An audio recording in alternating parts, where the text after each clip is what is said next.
Isoparametric element formulation. Okay. So നമ്മൾ ഇതിനെ മുന്നേ കണ്ടത് CST എലമെന്റ് എന്താണെന്ന് കണ്ടു, LST എലമെന്റ് എന്താണെന്ന് കണ്ടു അല്ലേ. ഇതൊക്കെ ഓരോ എലമെന്റ് ടൈപ്സ് ആയിരുന്നു. അടുത്ത എലമെന്റ് എന്ന് പറയുന്നതാണ് Isoparametric element formulation. അപ്പോൾ ഇതിൽ പറയുന്നത് ഫസ്റ്റ് പോയിട്ട് നോക്കുന്നു, it is difficult to represent the curve boundaries by straight edge elements എന്ന് വെച്ചാൽ ഇതുകൊണ്ട് ഉദ്ദേശിക്കുന്ന ഇത്രയേ ഉള്ളൂ. നമ്മൾ 2D എലമെന്റ്സ് ആയിട്ട് പഠിച്ച എലമെന്റ്സ് എന്ന് വെച്ചാൽ triangular element, rectangular element, quadrilateral element, parallelogram element, ഈ 4 എണ്ണമാണ് നമ്മുടെ ബേസിക് ആയിട്ടുള്ള 2D എലമെന്റ്സ്. അപ്പോൾ 2D എലമെന്റ്സ് ഇവിടെ ഈ എലമെന്റ് എല്ലാം നോക്കിക്കേ, എല്ലാത്തിൻ്റെ എഡ്ജസ് എല്ലാം സ്ട്രെയിറ്റ് ലൈനാണ്. ഉദാഹരണത്തിന് ട്രയാങ്കിൾ നോക്കിക്കേ, ഇതൊരു സ്ട്രെയിറ്റ് ലൈനാണ്, ഇത് സ്ട്രെയിറ്റ് ലൈനാണ്, ഇത് സ്ട്രെയിറ്റ് ലൈനാണ്, ഇതിൻ്റെ എഡ്ജസ് എല്ലാം സ്ട്രെയിറ്റ് ലൈനാണ്. ഈ റെക്ടാങ്കിളിലെ എല്ലാ എഡ്ജസ് സ്ട്രെയിറ്റ് ലൈനാണ്, ക്വാഡ്രിലാറ്ററലും സ്ട്രെയിറ്റ് ലൈനാണ്, പാരലോഗ്രവും സ്ട്രെയിറ്റ് ലൈനാണ്. സോ നമ്മൾ പഠിച്ച എല്ലാ എലമെന്റ് ടൈപ്സും സ്ട്രെയിറ്റ് ലൈൻ എഡ്ജസ് ഉള്ള എലമെന്റ് ടൈപ്പാണ് നമ്മൾ ഇതുവരെ നമ്മൾ പഠിച്ചത് അല്ലേ. ഓക്കെ. പക്ഷേ ചില എലമെന്റ്സ്, ചില മെഷിങ് നമ്മൾ ചെയ്യുമ്പം ഈ സ്ട്രെയിറ്റ് ലൈൻ എഡ്ജസ് ഉള്ള എലമെന്റ്സ് വെച്ച് മെഷ് ചെയ്താൽ നമുക്ക് കറക്റ്റായിട്ട് അത് മെഷ് ചെയ്യാൻ പറ്റത്തില്ല. ഫോർ എക്സാമ്പിൾ, അടുത്ത ഒരു സ്ലൈഡിൽ ഒരു ഫിഗർ ഞാൻ കാണിക്കാം. ഇതുണ്ടോ, ഒരു ഹിപ്പ് ബോണിൻ്റെ മെഷാണ് ഇവിടെ കാണിച്ചിരിക്കുന്നത്. സോ ഇങ്ങനത്തെ ഷേപ്പുള്ള സാധനമൊക്കെ അല്ലെങ്കിൽ ഇങ്ങനത്തെ ഒരു ഹിപ്പ് ബോൺ നമ്മൾ വരച്ചിട്ട് അതിനെ മെഷ് ചെയ്യാൻ പോയാൽ നമുക്ക് ഈ സ്ട്രെയിറ്റ് ലൈൻ എഡ്ജസ് ഉള്ള എലമെന്റ് ടൈപ്പ് വെച്ച് നമുക്ക് പ്രോപ്പറായിട്ട് മെഷ് ചെയ്യാൻ പറ്റത്തില്ല. മനസ്സിലാവുന്നുണ്ടോ? ഫോർ എക്സാമ്പിൾ ഇപ്പം നേരത്തെ നിങ്ങൾ കണ്ടു triangular element, rectangular element, parallelogram element, ഇതിനൊക്കെ സ്ട്രെയിറ്റ് ലൈൻ എഡ്ജസാണ് ഉള്ളത്. അപ്പോൾ അത് വെച്ച് ഇവിടെ ഈ കർവ് ഉള്ള ഈ ഏരിയ ഒക്കെ നമുക്ക് മെഷ് ചെയ്യാൻ ഭയങ്കര ബുദ്ധിമുട്ടാണ്. സോ ആ ഒരു സ്ട്രെയിറ്റ് ലൈൻ എഡ്ജസ് ഉള്ള എലമെന്റ് വെച്ച് നമ്മൾ ഈ ഹിപ്പ് ബോണിനെ മെഷ് ചെയ്യാൻ പോയാൽ നമുക്കത് പ്രോപ്പറായിട്ടുള്ള മെഷിങ് നമുക്ക് കിട്ടത്തില്ല. ഇതുപോലെ ഈ കർവച്ചർ നമുക്ക് കറക്റ്റായിട്ട് നമുക്ക് കിട്ടത്തില്ല. മനസ്സിലാവുന്നുണ്ടോ? സോ അങ്ങനത്തെ കർവ് ബൗണ്ടറീസ് ഉള്ളതൊക്കെ നമുക്ക് മെഷ് ചെയ്യണമെങ്കിൽ നമ്മൾ യൂസ് ചെയ്യുന്ന എലമെന്റ് ടൈപ്സ് ആണ് പാരാമെട്രിക് എലമെന്റ് ടൈപ്സ്. മനസ്സിലാവുന്നുണ്ടോ? അതിലെ ഫസ്റ്റ് വണ്ണാണ് ഐസോപാരാമെട്രിക് എലമെന്റ്. സോ പറഞ്ഞു വന്ന ഇത്രയേ ഉള്ളൂ. കർവായിട്ടുള്ള ബൗണ്ടറി ഉള്ള എലമെന്റ് ടൈപ്സ്, നമ്മൾ എന്തെങ്കിലും കർവ് ബൗണ്ടറീസ് ഉള്ള ഒരു സ്ട്രക്ചർ വരച്ചിട്ട് അതിനെ നമുക്ക് പ്രോപ്പറായിട്ട് മെഷ് ചെയ്യണമെങ്കിൽ നമ്മൾ യൂസ് ചെയ്യുന്ന എലമെന്റ് ടൈപ്സ് ആണ് പാരാമെട്രിക് എലമെന്റ്സ്. ആ പാരാമെട്രിക് എലമെന്റ്സ് തന്നെ 3 ടൈപ്പ് ഉണ്ട്. ഐസോപാരാമെട്രിക് എലമെന്റ് ഉണ്ട്, സബ് പാരാമെട്രിക് എലമെന്റ് ഉണ്ട്, സൂപ്പർ പാരാമെട്രിക് എലമെന്റ് ഉണ്ട്. സോ ഇത്രയും നിങ്ങൾ അറിഞ്ഞിരിക്കുക. കർവ് ബൗണ്ടറീസ് അല്ലെങ്കിൽ കോംപ്ലക്സ് ഷേപ്സ് ആയിട്ടുള്ള എലമെന്റ് ഒരു സ്ട്രക്ചറിനെ നമ്മൾ മെഷ് ചെയ്യുമ്പോൾ നമ്മൾ യൂസ് ചെയ്യുന്ന എലമെന്റ്സ് ആണ് പാരാമെട്രിക് എലമെന്റ്സ്. മനസ്സിലാവുന്നുണ്ടോ? അതാണ് a large number of elements may be used to obtain reasonable resemblance between original body and the assemblage. In order to overcome this drawback for the problem of involving curved boundaries, a family of elements known as isoparametric elements can be used. നിങ്ങളിത് നന്നായിട്ട് ശ്രദ്ധിച്ചാലേ മനസ്സിലാകത്തുള്ളൂ. ഇപ്പോൾ ഈ ഒരു structure ഞാനിപ്പം ഏതെങ്കിലും സോഫ്റ്റ്വെയറിൽ വരച്ചു, ഇതിനെ എനിക്ക് ഡിസ്ക്രിറ്റൈസ് ചെയ്യണമെങ്കിൽ എനിക്ക് വേണേൽ ട്രയാങ്കുലർ എലമെന്റ് ഉപയോഗിക്കാം, റെക്ടാങ്കുലർ എലമെന്റ് ഉപയോഗിക്കാം, ക്വാഡ്രിലാറ്ററൽ എലമെന്റ് ഉപയോഗിക്കാം. ഏത് എലമെന്റ് വെച്ച് വേണമെങ്കിലും എനിക്ക് തന്നെ ഡിസ്ക്രിറ്റൈസ് ചെയ്യാം. പക്ഷേ പ്രശ്നം എന്നാന്ന് വെച്ചാൽ ഈ അകത്തെ ഭാഗമൊന്നും ഡിസ്ക്രിറ്റൈസ് ചെയ്യുന്നതിന് ബുദ്ധിമുട്ടില്ല. ഈ പെരിഫറിയിലോട്ട് വരുമ്പം ഇതൊക്കെ കർവ് സർഫസാണ്. ഈ കർവ് സർഫസൊക്കെ നമുക്ക് കറക്റ്റായിട്ട് ആ സ്ട്രെയിറ്റ് ലൈൻ എഡ്ജസ് ഉള്ള എലമെന്റ് ടൈപ്സ് വെച്ച് നമുക്ക് അതിനെ ഡിവൈഡ് ചെയ്യാൻ പറ്റത്തില്ല. സോ പ്രശ്നം വരുന്നത് എന്താണെന്ന് വെച്ചാൽ ഈ കർവ് ബൗണ്ടറീസിൽ നമ്മൾ വേറെ എലമെന്റ് ടൈപ്പ് ഒക്കെ വെച്ച് വേണം നമ്മൾ ഡിസ്ക്രിറ്റൈസ് ചെയ്യേണ്ടി വരും. സോ അപ്പോൾ അങ്ങനെ വന്നാൽ അകത്ത് വേറൊരു എലമെന്റ്, പെരിഫറിയിൽ വേറൊരു എലമെന്റ് ടൈപ്പ്, ഇങ്ങനെ 2 or 3 എലമെന്റ് ടൈപ്പ് ഒക്കെ വെച്ച് നമ്മൾ ഇതിനെ മെഷ് ചെയ്യേണ്ടി വരും.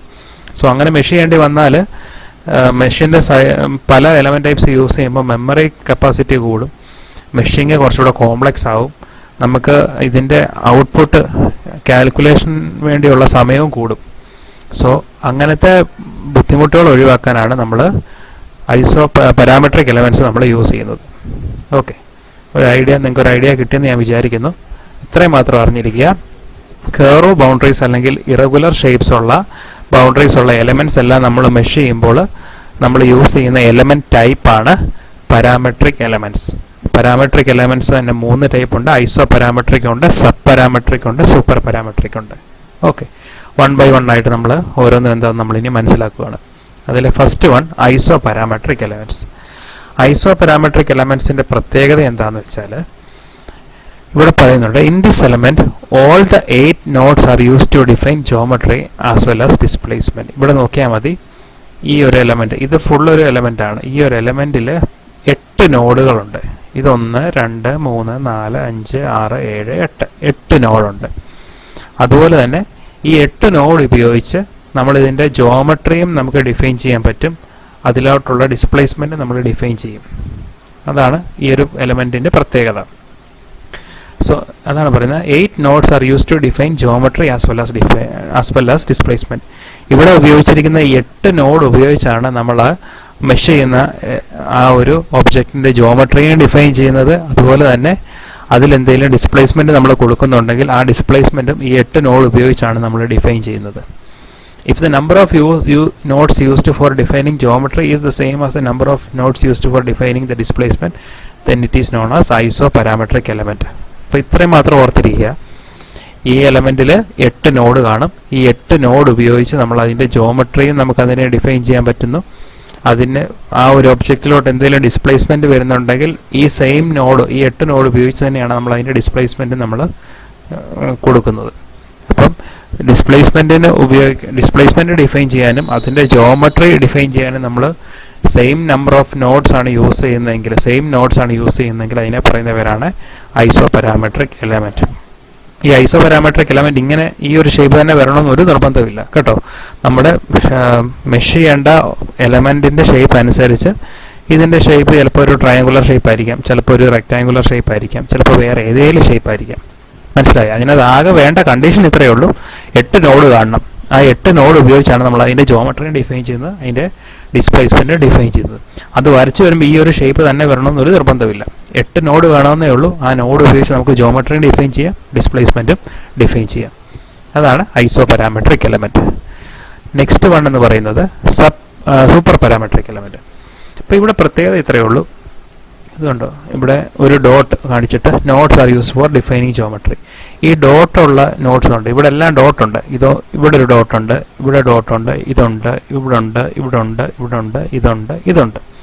അപ്പം ഇവിടെ സത്യം പറഞ്ഞാൽ എത്ര ഡോട്ട് ഉണ്ട് എന്ന് വെച്ചാൽ ഈ ഒരു സിമ്പൽ ഉപയോഗിച്ചുള്ള എത്ര നോട്ട്സ് ഉണ്ട്? 1 2 3 4 5 6 7 8 നോഡുണ്ട്. So 8 nodes are use to define the geometry. ഈ ജോമെട്രി ഡിഫൈൻ ചെയ്യാൻ വേണ്ടി, ഇതിന്റെ ഷേപ്പ് ഡിഫൈൻ ചെയ്യാൻ വേണ്ടി നമ്മൾ 8 നോഡ് യൂസ് ചെയ്യുന്നുണ്ട്.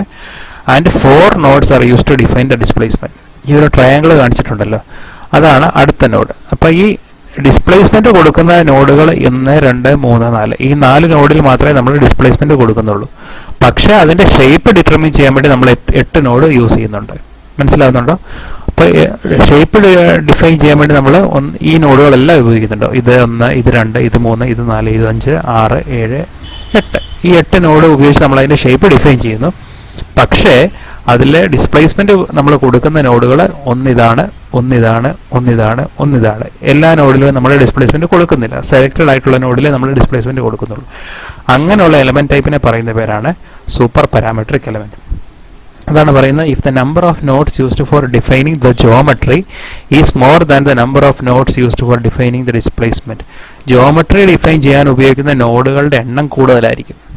അപ്പൊ അങ്ങനെ വരുന്നതിനെ പറയുന്ന പേരാണ് സൂപ്പർ പാരാമെട്രിക് എലമെന്റ്. അടുത്തത് sub parametric element. Sub parametric എലമെന്റിന്റെ പ്രത്യേകത എന്താ? ഇവിടെ നോക്കിക്കേ, ഈ ഡോട്ട് കാണിച്ചാൽ nodes use for defining the geometry. Geometry define ചെയ്യാൻ ഇവിടെ 4 നോഡ് യൂസ് ചെയ്യുന്നുള്ളൂ. ഈ ട്രയാങ്കിൾ കാണിച്ചിട്ട് nodes use for defining the displacement എന്ന് വെച്ചാൽ ചുരുക്കം പറഞ്ഞ് ഇവിടെ നോക്കിക്കുക, ഈ ട്രയാങ്കിൾ എത്ര സ്ഥലത്തുണ്ട്? 1 2 3 4 5 6 7 8 നോഡ് ഉപയോഗിച്ച് നമ്മൾ ഡിസ്പ്ലേസ്മെന്റ് ഡിഫൈൻ ചെയ്യുന്നു. 4 നോഡ് ഉപയോഗിച്ച് നമ്മൾ അതിന്റെ ജോമെട്രി ഡിഫൈൻ ചെയ്യുന്നു. ഇപ്പൊ കഴിഞ്ഞതിന്റെ ജസ്റ്റ് റിവേഴ്സ്, നമ്മൾ ഡിസ്പ്ലേസ്മെന്റ് ഡിഫൈൻ ചെയ്യാൻ വേണ്ടി കൂടുതൽ നോഡ് ഉപയോഗിക്കുന്നു, പക്ഷേ ജോമെട്രി ഡിഫൈൻ ചെയ്യാൻ വേണ്ടി 4 നോഡേ യൂസ് ചെയ്യുന്നുള്ളൂ. അങ്ങനത്തെ കേസ് വരുന്ന എലമെന്റ് ടൈപ്സിനെ പറയുന്നവരാണ് sub parametric element. In this element, 4 nodes are used for defining the geometry and 8 nodes are used for defining the displacement. കഴിഞ്ഞ ജസ്റ്റ് സൂപ്പർ പാരാമെട്രിക്കിന് ജസ്റ്റ് ഓപ്പോസിറ്റ് എന്ന് വെച്ചാൽ ജോമെട്രി ഡിഫൈൻ ചെയ്യാൻ വേണ്ടി കുറച്ച് നോഡ് ഉപയോഗിക്കുന്നു, ഡിസ്പ്ലേസ്മെന്റ് ഇൻഡിക്കേറ്റ് ചെയ്യാൻ വേണ്ടി കൂടുതൽ നോഡ് ഉപയോഗിക്കുന്നു. അങ്ങനെ വരുന്ന കേസസിനെ പറയുന്ന പേരാണ് സബ് പാരാമെട്രിക് എലമെന്റ്. ഓക്കെ. അപ്പം നമ്മൾ ഒരു സാധനം നമുക്ക് ഡിസ്ക്രിറ്റൈസ് ചെയ്യണമെങ്കിൽ നമ്മൾ ആ സോഫ്റ്റ്വെയർ ജസ്റ്റ് നമ്മൾ ഇൻപുട്ട് ചെയ്ത് കൊടുക്കത്തേ ഉള്ളൂ. ഇതെല്ലാം സോഫ്റ്റ്വെയറിനകത്ത് നടക്കുന്ന കാര്യങ്ങളാണ്. അപ്പം ഇങ്ങനെ 3 ടൈപ്പ് ഓഫ് പാരാമെട്രിക് എലമെൻറ്റ്സ് ഉണ്ട്. സബ് പാരാമെട്രിക്, സൂപ്പർ പാരാമെട്രിക്, പിന്നെ ഐസോപാരാമെട്രിക്. അപ്പോൾ ഈ 3 വളരെ ഇമ്പോർട്ടൻ്റ് ആണ്. സ്ഥിരമായിട്ട് യൂണിവേഴ്സിറ്റിക്ക് ചോദിക്കുന്ന കുറച്ച് പ്രോബ്ലമാണ്. ഇതെവിടെയാണ് യൂസ് ചെയ്യുന്നത്? ഇങ്ങനെ കോംപ്ലക്സ് ആയിട്ടുള്ള കർവ് ബൗണ്ടറീസ് വരുന്നിടത്താണ് ഈ എലമെൻറ്റ് ടൈപ്സ് ബേസിക് ആയിട്ട് നമ്മൾ യൂസ് ചെയ്യുന്നത്. ഓക്കെ. അടുത്തത് റെക്ടാങ്കുലർ എലമെൻറ്റ്. നമ്മൾ ഇത്രയും നാൾ നമ്മൾ എല്ലാം ഡീൽ ചെയ്തതെല്ലാം ട്രയാങ്കുലർ എലമെൻറ്റിനെ വെച്ചായിരുന്നു. അപ്പോൾ ഇനി അടുത്തായിട്ടുള്ളത് റെക്ടാങ്കുലർ എലമെൻ്റ് ആണ്. Interpolation function or shape function for 4 noded rectangular element. 4 നോഡുള്ള റെക്ടാങ്കുലർ എലമെൻറ്റിൻ്റെ ഷേപ്പ് ഫംഗ്ഷൻ്റെ ഡെറിവേഷനാണ് അടുത്തത്. വളരെ ഇമ്പോർട്ടൻ്റ് ആണ്, എക്സാമിന് ചോദിച്ചിട്ടുള്ളതാണ്. ഓക്കെ. സോ അത് നമ്മൾക്ക് ഡിറൈവ് ചെയ്യാൻ വേണ്ടി നമ്മൾ ആദ്യം ഒരു റെക്ടാങ്കുലർ എലമെൻറ്റ് വരയ്ക്കുന്നു. ആ എലമെൻറ്റിൽ നമ്മൾ കുറച്ച് നോഡ്സ് കൺസിഡർ ചെയ്യുന്നു. ഇത് node 1, node 2, node 3, node 4. Okay. എന്നിട്ട് ഈ റെക്ടാങ്കുലർ എലമെൻറ്റ്സിന് 2 കോർഡിനേറ്റ് നമ്മൾ ഡിഫൈൻ ചെയ്യുന്നു, എപ്സിലോണും ഈറ്റായും. 2 കോർഡിനേറ്റ്സ് എക്സ് വൈ ആക്സിസ് പോലെ നമ്മൾ കൺസിഡർ ചെയ്യുന്ന കോർഡിനേറ്റ് എപ്സിലോണും ഈറ്റായുമാണ്. അപ്പോൾ ഈ റെക്ടാങ്കുലർ എലമെൻറ്റിൻ്റെ സെൻറ്റർ പോയിന്റ് ആണ് 0, 0 എന്നുള്ള കോർഡിനേറ്റ്. മനസ്സിലാവുന്നുണ്ടോ? ഒരു പോയിന്റ് പി എടുക്കുകയാണെങ്കിൽ ആ പോയിന്റിൽ പിയിലെ കോർഡിനേറ്റ് എപ്സിലോണും ഈറ്റായുമാണ്. അങ്ങനെയാണെങ്കിൽ നമ്മൾ ഇതിൻ്റെ കോർഡിനേറ്റ് നോഡ് 1ൻ്റെ കോർഡിനേറ്റ് നോക്കുകയാണെങ്കിൽ ഇത് 0, 0 ആണെങ്കിൽ ഇത് -1, 1 ആണ്. ഇത് നോഡ് 2ൻ്റെ കോർഡിനേറ്റ് എന്ന് വെച്ചാൽ 1, -1 ആണ്. നോഡ് 3യുടെ കോർഡിനേറ്റ് എന്ന് വെച്ചാൽ 1, 1 ആണ്. നോഡ് 4ൻ്റെ കോർഡിനേറ്റ് എന്ന് വെച്ചാൽ -1, 1 ആണ്. അപ്പോൾ ഈ ഒരു കോർഡിനേറ്റ് സിസ്റ്റം വെച്ച് നമ്മൾ ഈ ഒരു റെക്ടാങ്കുലർ എലമെൻറ്റിനെ നമ്മൾ ഡിഫൈൻ ചെയ്യുവാണ്. നോഡ് 1 ഇതാണ്, അതിൻ്റെ കോർഡിനേറ്റ് ഇത്. നോഡ് 2 ഇതാണ്, അതിൻ്റെ കോർഡിനേറ്റ് ഇത്. നോഡ് 3 ഇതാണ്, അതിൻ്റെ കോർഡിനേറ്റ് ഇത്. നോഡ് 4 ഇതാണ്, അതിൻ്റെ കോർഡിനേറ്റ് ഇത്. നമ്മൾ ഈ ആക്സിസ് മാത്രം വരയ്ക്കുവാണെങ്കിൽ ഇങ്ങനെ വരും. എപ്സിലോൺ ആക്സിസ് എന്ന് വെച്ചാൽ നമ്മുടെ എക്സ് ആക്സിസ് പോലെ അതിൻ്റെ പോസിറ്റീവ് ഡയറക്ഷനും ഉണ്ട്, നെഗറ്റീവ് ഡയറക്ഷനും ഉണ്ട്. അതുപോലെ തന്നെ ഈറ്റ ആക്സിസ് നോക്കിയാൽ ഈറ്റ ആക്സിസ് എന്ന് വെച്ചാൽ നമ്മുടെ വൈ ആക്സിസിന് സിമിലർ ആണ്. അതിൻ്റെ പോസിറ്റീവ് ഡയറക്ഷൻ ഇതാണ്, നെഗറ്റീവ് ഡയറക്ഷൻ താഴോട്ടാണ്. അപ്പോൾ ഈ ഒരു റെക്ടാങ്കുലർ എലമെൻറ്റിൻ്റെ ഷേപ്പ് ഫംഗ്ഷൻ്റെ ഡെഫിനിഷനാണ്, ഷേപ്പ് ഫംഗ്ഷൻ്റെ ഡെറിവേഷനാണ് നമ്മളിനി നോക്കാൻ പോകുന്നത്. ഓക്കെ. അടുത്ത് അപ്പോൾ പറയുന്നത് consider A 4 noded rectangular element as shown in figure 5.18. ഇതാണ് 5.18. ഇതിനകത്ത് കാണുന്ന പോലെ ഒരു 4 നോഡഡ് റെക്ടാങ്കുലർ എലമെൻറ്റ് നമ്മൾ കൺസിഡർ ചെയ്യുന്നു. The parent element is defined in epsilon and eta coordinate, that is natural coordinates. ഇത് നമ്മൾ ഡിഫൈൻ ചെയ്യുന്ന കോർഡിനേറ്റ് എന്ന് വെച്ചാൽ എപ്സിലോണും ഈറ്റ കോർഡിനേറ്റ് ആണ്. Okay. Epsilon is varying from -1 to 1, ഈറ്റ ഈസ് വേരിങ് ഫ്രം -1 to 1. നേരത്തെ പറഞ്ഞ പോലെ എപ്സിലോണിൻ്റെ വാല്യൂ -1ഉം 1ഉം ആണ് വേരി ചെയ്യുന്നത്, ഈറ്റയുടെ വാല്യൂ -1 to 1 ആണ് വേരി ചെയ്യുന്നത്. ആ ഫിഗറിലെല്ലാം വ്യക്തമായിട്ട് കിടപ്പുണ്ട്. -1 to 1ഉം ഇതും -1 to 1 ആണ് വേരി ചെയ്യുന്നത്. ഓക്കെ. അപ്പം shape function value is unity at its own node and its value is 0 at other nodes. So ഇവിടെ നമുക്ക് എത്ര നോഡുണ്ട്? 1, 2, 3, 4. ഓക്കെ. 4 നോഡുണ്ട്. അപ്പോൾ 4 ഷേപ്പ് ഫംഗ്ഷൻ ഉണ്ട്. Shape function n1, n2, n3, n4. 4 നോഡിന് കറസ്പോണ്ടിങ് ആയിട്ട് 4 ഷേപ്പ് ഫംഗ്ഷൻ ഉണ്ട്. അപ്പം നമ്മൾ ഷേപ്പ് ഫംഗ്ഷൻ്റെ പ്രോപ്പർട്ടീസ് ഒക്കെ 5th മൊഡ്യൂളിൽ പഠിച്ചപ്പോൾ ഒരു കാര്യം പറഞ്ഞായിരുന്നു.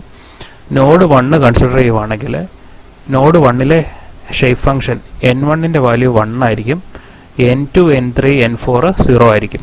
മനസ്സിലായോ? നോഡ് 1 കൺസിഡർ ചെയ്യുവാണെങ്കിൽ n1ൻ്റെ വാല്യൂ, നോഡ് 1ലെ ഷേപ്പ് ഫംഗ്ഷൻ n1ൻ്റെ വാല്യൂ 1ഉം n2, n3, n4 0 ആയിരിക്കും. നമ്മൾ ആ പ്രോപ്പർട്ടി പഠിച്ചാ ഷേപ്പ് ഫംഗ്ഷനൊക്കെ പഠിപ്പിച്ചപ്പോൾ.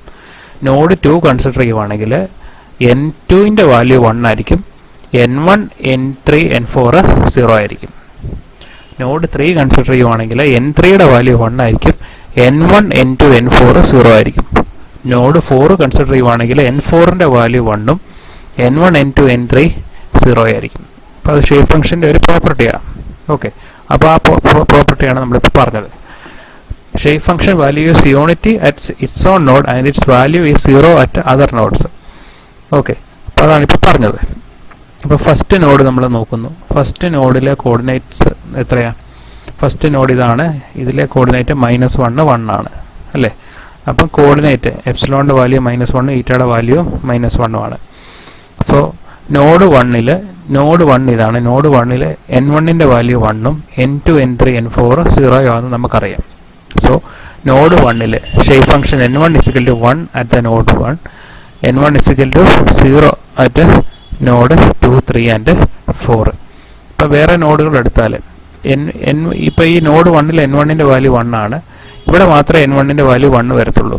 ഇവിടെ n2 n3 നോഡ് 2ലും 3ലും 4ലും n1ന്റെ വാല്യൂ എപ്പോഴും 0 തന്നെയായിരിക്കും. അതാണ് ഇവിടെ പറയുന്നത്. n1 = 1 at node 1, n1 = 0 at node 2, 3 and 4. നേരത്തെ പറഞ്ഞ പോലെ തന്നെ നോഡ് 1 n1ന്റെ വാല്യൂ 1 ആയിരിക്കും, 2ലും 3ലും 4ലും n1 0 ആയിരിക്കും വാല്യൂ. സോ അത് നമ്മൾ അറിഞ്ഞിരിക്കണം. n1 അപ്പം ഈ ഷേപ്പ് ഫംഗ്ഷന് വേണ്ടി നമ്മളൊരു ഇക്വേഷൻ ഇവിടെ നമ്മൾ ചുമ്മാ ഒന്ന് എഴുതി നോക്കുക. അങ്ങനെയാണ് ഇതിൻ്റെ ഡെറിവേഷൻ നമ്മൾ ചെയ്യുന്നത്. So n1 has to be in the form. നമ്മൾ n1 shape function node 1 shape function നമ്മളൊരു ഇക്വേഷൻ ജസ്റ്റ് ഒന്ന് എഴുതുക. എങ്ങനെയാണെന്ന് വെച്ചാൽ n1 = c × 1 - എപ്സിലോൺ × 1 - ഈറ്റ. ഇതെങ്ങനെ മൈനസ് എപ്സിലോൺ മൈനസ് ഈറ്റ എഴുതിയെന്ന് വെച്ചാൽ നോഡ് 1 കോർഡിനേറ്റ് നോക്കുക. നോഡ് 1 രണ്ടും ഈറ്റായും എപ്സിലോണും -1 രണ്ടും നെഗറ്റീവ് വാല്യൂ. അപ്പോൾ അതുകൊണ്ട് നമ്മൾ ചുമ്മാ ഒരു ഇക്വേഷൻ ചുമ്മാ ഒന്ന് എഴുതി നോക്കുന്നു. n1 = സം കോൺസ്റ്റന്റ് × 1 - എപ്സിലോൺ × 1 - ഈറ്റ. ഇതിൽ എപ്സിലോണിൻ്റെ ഈറ്റയുടെ വാല്യൂ രണ്ടും -1 ആയതുകൊണ്ട് നമ്മൾ ഇവിടെ രണ്ടിടത്തും ഇവിടെ ഒരു മൈനസ് കൊടുക്കുന്നു, ഇവിടെ ഒരു മൈനസ് കൊടുക്കുന്നു. മനസ്സിലായോ? പ്രത്യേകിച്ച് ഒത്തിരി ലോജിക്കലായിട്ട് തിങ്ക് ചെയ്യേണ്ട, ജസ്റ്റ് ഇത്രയും മാത്രം ഒന്ന് ആലോചിക്കുക. നോഡ് 1 ഷേപ്പ് ഫംഗ്ഷൻ ആണ് n1. ആ n1 ഡിഫൈൻ ചെയ്യാൻ വേണ്ടി നമ്മൾ ഒരു ഫോർമുല ജസ്റ്റ് എഴുതി നോക്കുന്നു. ഓക്കെ അപ്പോൾ അങ്ങനെ നമ്മൾ ഷേപ്പ് ഫംഗ്ഷന് വേണ്ടി ഒരു ഫോർമുല നമ്മൾ എഴുതുന്നു. n1 = സം കോൺസ്റ്റന്റ് × ഇവിടെ എപ്സിലോണിൻ്റെ ഈറ്റയുടെ വാല്യൂ -1 ആയതുകൊണ്ട് 1 - എപ്സിലോൺ × 1 - ഈറ്റ എന്ന് പറഞ്ഞാൽ നമ്മളൊരു ഇക്വേഷൻ എഴുതുന്നു. സം കോൺസ്റ്റന്റ് × 1 - വാല്യൂ അങ്ങനെ നമ്മൾ എഴുതുന്നു. Where c is a constant. മനസ്സിലായോ? എന്നിട്ട് നമ്മുടെ എപ്സിലോണിൻ്റെ വാല്യൂ -1, ഈറ്റയുടെ വാല്യൂ -1 ആണെന്ന് നമുക്കറിയാം. അപ്പോൾ അതുകൊണ്ട് നമ്മൾ ഈ എപ്സിലോണിൻ്റെ ഈറ്റയുടെ വാല്യൂ -1ഉം -1ഉം സബ്സ്റ്റിറ്റ്യൂട്ട് ചെയ്ത് കൊടുക്കുകയാണ് അടുത്തായിട്ട് ചെയ്യുന്നത്. ഈ ഇക്വേഷനകത്ത് n1 = c × 1 - എപ്സിലോൺ × 1 - ഈറ്റ ആണ് നമ്മുടെ ഇക്വേഷൻ. അതിൽ എപ്സിലോണിൻ്റെ വാല്യൂ -1, ഈറ്റയുടെ വാല്യൂ -1 സബ്സ്റ്റിറ്റ്യൂട്ട് ചെയ്യുന്നു. അപ്പോൾ ഇങ്ങനെ വരും n1 = c × 1 - -1 വരും. അപ്പോൾ 1 + 1 വരും.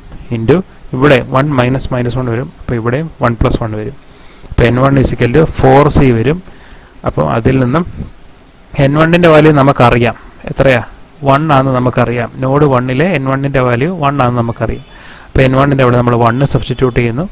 1 = 4c എന്ന് കിട്ടുന്നു. അതിൽ നിന്ന് നമുക്ക് സിയുടെ വാല്യൂ കിട്ടുന്നു 1/4. അപ്പോൾ ഇവിടെയുള്ള കോൺസ്റ്റന്റിന്റെ വാല്യൂ നമുക്ക് കിട്ടി. ഇനി നമുക്ക് n1ന്റെ വാല്യൂ നമുക്ക് എഴുതാം. എങ്ങനെ എഴുതാം? n1ന്റെ വാല്യൂ ഇങ്ങനെ നമുക്ക് എഴുതാം. n1ന്റെ വാല്യൂ എന്തുവാ? c × 1 - എപ്സിലോൺ × 1 - ഈറ്റ ആണ് നമ്മുടെ വാല്യൂ. അപ്പോൾ നമുക്ക് ഈ കോൺസ്റ്റന്റ് വാല്യൂ c കിട്ടാൻ വേണ്ടിയാണ് നമ്മൾ ഇവിടെ എപ്സിലോൺ ഈറ്റയായി ഇക്വേറ്റ് ചെയ്തത്. സിയുടെ വാല്യൂ നമുക്കിവിടെ കിട്ടി. സോ n1 = സിയുടെ വാല്യൂ 1/4 × 1 - എപ്സിലോൺ × 1 - ഈറ്റ. അതാണ് ഇവിടെ എഴുതിയിരിക്കുന്നത്. n1 = 1/4 × 1 - epsilon × 1 - eta. അതാണ് ഷേപ്പ് ഫംഗ്ഷൻ n1ന്റെ ഷേപ്പ് ഫംഗ്ഷൻ്റെ ഇക്വേഷൻ. ഓക്കെ, അടുത്ത നമ്മൾ നോഡ് 2 നോക്കുന്നു. ഇതാണ് നോഡ് 2. നോഡ് 2 എപ്സിലോണിൻ്റെ ഈറ്റയുടെ വാല്യൂ 1ഉം -1ഉം. ഓക്കെ, അപ്പോൾ ഒന്ന് പോസിറ്റീവും ഒന്ന് നെഗറ്റീവുമാണ്. അപ്പോൾ അതുകൊണ്ട് n2ന്റെ ഇക്വേഷൻ നമുക്കറിയാം. നോഡ് 2 n2 എന്ന് വെച്ചാൽ ഇതാണ് നോഡ് 2 ഷേപ്പ് ഫംഗ്ഷനാണ്. അപ്പോൾ n2 = 1 at the node 2. Node 2 മാത്രമേ n2ന്റെ വാല്യൂ 1 ആകത്തുള്ളൂ. നോഡ് 1ലും നോഡ് 3ലും നോഡ് 4ലും n2ന്റെ വാല്യൂ 0 ആയിരിക്കും. സോ അത് എഴുതുന്നു. n2 = 1 at node 2, n2 = 0 at node 1, 3 and 4. അപ്പം നമുക്കറിയാം എപ്സിലോണിൻ്റെ വാല്യൂ നോഡ് 2 1 ആണ്, ഈറ്റയുടെ വാല്യൂ -1 ആണ്. അതുകൊണ്ട് തന്നെ നമ്മൾ നോഡ് ഷേപ്പ് ഫംഗ്ഷൻ്റെ ഒരു ഇക്വേഷൻ നമ്മൾ എഴുതുവാണ്. n2 = c × 1 + എപ്സിലോൺ × 1 - ഈറ്റ. ഈ എപ്സിലോൺ ഇവിടെ പോസിറ്റീവാണ്, അതുകൊണ്ടാണ് 1 + എപ്സിലോൺ എഴുതുന്നത്. ഈറ്റ ഇവിടെ നെഗറ്റീവാണ്, അതുകൊണ്ടാണ് 1 - ഈറ്റ എഴുതിയത്. നമ്മൾ നേരത്തെ എഴുതിയ പോലെ തന്നെ ഒരു ഇക്വേഷൻ നമ്മൾ ജസ്റ്റ് എഴുതുന്നു. n2 = c × 1 + എപ്സിലോൺ × 1 - ഈറ്റ. എന്ന് നമ്മളൊരു ഇക്വേഷൻ എഴുതുന്നു. അതാണ് N2ൻ്റെ ഇക്വേഷൻ. അതിനകത്ത് നമ്മുടെ എപ്സിലോണിൻ്റെയും ഈറ്റയുടെയും വാല്യൂ കൊണ്ട് സബ്സ്റ്റിറ്റ്യൂട്ട് ചെയ്ത് കൊടുക്കുന്നു. സബ്സ്റ്റിറ്റ്യൂട്ട് ചെയ്ത് കൊടുക്കുമ്പോൾ എപ്സിലോണിൻ്റെ വാല്യൂ 1ഉം ഈറ്റയുടെ വാല്യൂ -1ഉം ആണ്. അത് സബ്സ്റ്റിറ്റ്യൂട്ട് ചെയ്യുമ്പോൾ ഇങ്ങനെ വരുന്നു: N2 = C × 1 + 1 × 1 + 1 എന്ന് വെച്ചാൽ ഇവിടെ N2 = 4C വരുന്നു. അപ്പം N2ൻ്റെ വാല്യൂ നമുക്കറിയാം. നോഡ് 2ലെ N2ൻ്റെ വാല്യൂ 1 ആണ്. ആ 1 ഇവിടെ സബ്സ്റ്റിറ്റ്യൂട്ട് ചെയ്യുന്നു. 1 = 4C വരുന്നു. എന്നിട്ട് C = 1/4 നമുക്ക് കിട്ടുന്നു. ഇവിടെയും കോൺസ്റ്റന്റിന്റെ വാല്യൂ 1/4 ആണ് കിട്ടുന്നത്. അടുത്തായിട്ട് നമ്മൾ ചെയ്യുന്ന N2ൻ്റെ ഇക്വേഷനകത്ത് ഈ സിയുടെ വാല്യൂ ഇവിടെ കൊണ്ട് സബ്സ്റ്റിറ്റ്യൂട്ട് ചെയ്ത് കൊടുക്കും. അപ്പോൾ എന്ത് വരും? N2 = 1/4 × 1 + എപ്സിലോൺ × 1 - ഈറ്റ വരും. അങ്ങനെയാണ് നമുക്ക് N2ൻ്റെ ഇക്വേഷൻ കിട്ടുന്നത്. 1/4 സബ്സ്റ്റിറ്റ്യൂട്ട് ചെയ്തിരിക്കുന്നു. N2 = 1/4 × 1 + എപ്സിലോൺ × 1 - ഈറ്റ. ഓക്കെ. അടുത്ത നോഡ് 3 എടുക്കുന്നു. നോഡ് 3ലെ കോർഡിനേറ്റ് 1ഉം 1ഉം ആണ്. രണ്ടും പോസിറ്റീവാണ്. അപ്പം നോഡ് 3ലെ കോർഡിനേറ്റ് നോഡ് 3ലെ നമുക്കറിയാം. നോഡ് 3ലായിരിക്കും N3യുടെ വാല്യൂ 1 വരുന്നത്. ഇവിടെ നോക്കിക്കേ, ഇത് കണ്ടോ, നോഡ് 3ലായിരിക്കും N3യുടെ വാല്യൂ 1 വരുന്നത്. ബാക്കി നോഡ് 1ലും നോഡ് 2ലും നോഡ് 4ലും N3യുടെ വാല്യൂ 0 ആയിരിക്കും. സോ അത് എഴുതുന്നു. Node 3 N3 = 1 at node 3, N3 = 0 at node 1, 2 and 4. അപ്പോൾ നമ്മൾ N3യുടെ വാല്യൂ എഴുതുന്നു. N3 = ഇത് രണ്ടും പോസിറ്റീവ് ആയതുകൊണ്ട് C × 1 + എപ്സിലോൺ × 1 + ഈറ്റ കൊടുക്കുന്നു. കാര്യം ഇത് രണ്ടും പോസിറ്റീവ് ആണ്. അതുകൊണ്ട് ഇവിടെ മൈനസ് അല്ല കൊടുക്കുന്നത്, പ്ലസ് കൊടുക്കുന്നു. C × 1 + എപ്സിലോൺ × 1 + ഈറ്റ. എന്നിട്ട് ഈ എപ്സിലോണിൻ്റെ ഈറ്റയുടെ വാല്യൂ സബ്സ്റ്റിറ്റ്യൂട്ട് ചെയ്ത് കൊടുക്കുന്നു. അപ്പോൾ N3 = 4C എന്ന് വരുന്നു. അതിൽ നിന്ന് സിയുടെ വാല്യൂ കണ്ടുപിടിക്കുന്നു. N3യുടെ വാല്യൂ നോഡ് 3ൽ N3യുടെ വാല്യൂ 1 ആണ്. അപ്പോൾ അതുകൊണ്ട് 1 ഇവിടെ സബ്സ്റ്റിറ്റ്യൂട്ട് ചെയ്യുന്നു. അപ്പോൾ സിയുടെ വാല്യൂ 1/4 തന്നെ കിട്ടുന്നു. എന്നിട്ട് ഈ 1/4 ഈ ഇക്വേഷനകത്തോട് സബ്സ്റ്റിറ്റ്യൂട്ട് ചെയ്യുന്നു. N3 = 1/4 × 1 + എപ്സിലോൺ × 1 + ഈറ്റ. അപ്പം നോഡ് 3യുടെ ഷേപ്പ് ഫംഗ്ഷൻ്റെ ഇക്വേഷൻ നമുക്ക് കിട്ടുന്നു. അടുത്തതായിട്ട് ഇനി നോഡ് 4 കണ്ടുപിടിക്കണം. നോഡ് 4 എന്ന് വെച്ചാൽ ഇതാണ് നമ്മുടെ നോഡ് 4. അവിടുത്തെ എപ്സിലോണിൻ്റെ ഈറ്റയുടെ വാല്യൂ -1ഉം 1ഉം ആണ്. സോ നോഡ് 4ൽ നമുക്കറിയാം. നോഡ് 4ൽ N4ൻ്റെ വാല്യൂ 1 ആയിരിക്കും. ബാക്കിയുള്ള നോഡ്സിലും 1ലും 2ലും 3ലും N4ൻ്റെ വാല്യൂ 0 ആയിരിക്കും. സോ അതാണ് എഴുതുന്നത്. നോഡ് 4ൽ N4ൻ്റെ വാല്യൂ 1 ആയിരിക്കും. N4ൻ്റെ വാല്യൂ 0 ആയിരിക്കും 1ഉം 2ലും 3ലും. സോ നമ്മുടെ കോർഡിനേറ്റ്സ് എന്ന് വെച്ചാൽ -1ഉം 1ഉം ആണ്. സോ അതിനനുസരിച്ച് N4ന് നമ്മളൊരു ഇക്വേഷൻ എഴുതുന്നു. N4 = C × ഇവിടെ എപ്സിലോൺ മൈനസ് ആയതുകൊണ്ട് 1 - എപ്സിലോൺ × ഈറ്റ പ്ലസ് ആയതുകൊണ്ട് 1 + ഈറ്റ എന്ന് നമ്മൾ എഴുതുന്നു. എന്നിട്ട് നമ്മൾ എപ്സിലോണും ഈറ്റയും സബ്സ്റ്റിറ്റ്യൂട്ട് ചെയ്ത് കൊടുക്കുന്നു ഈ ഇക്വേഷനകത്ത്. അപ്പോൾ N4 = C × ഈ എപ്സിലോണിൻ്റെ അവിടെ -1ഉം ഈറ്റയുടെ അവിടെ 1ഉം നമ്മൾ കൊടുക്കുന്നു. സോ C × 1 + 1 × 1 + 1 എന്ന് വരുന്നു. N4 = 4C വരുന്നു. N4ൻ്റെ വാല്യൂ നോഡ് 4ലെ 1 ആണെന്ന് നമുക്കറിയാം. അതുകൊണ്ട് 1 ഇവിടെ എഴുതി കൊടുക്കുന്നു.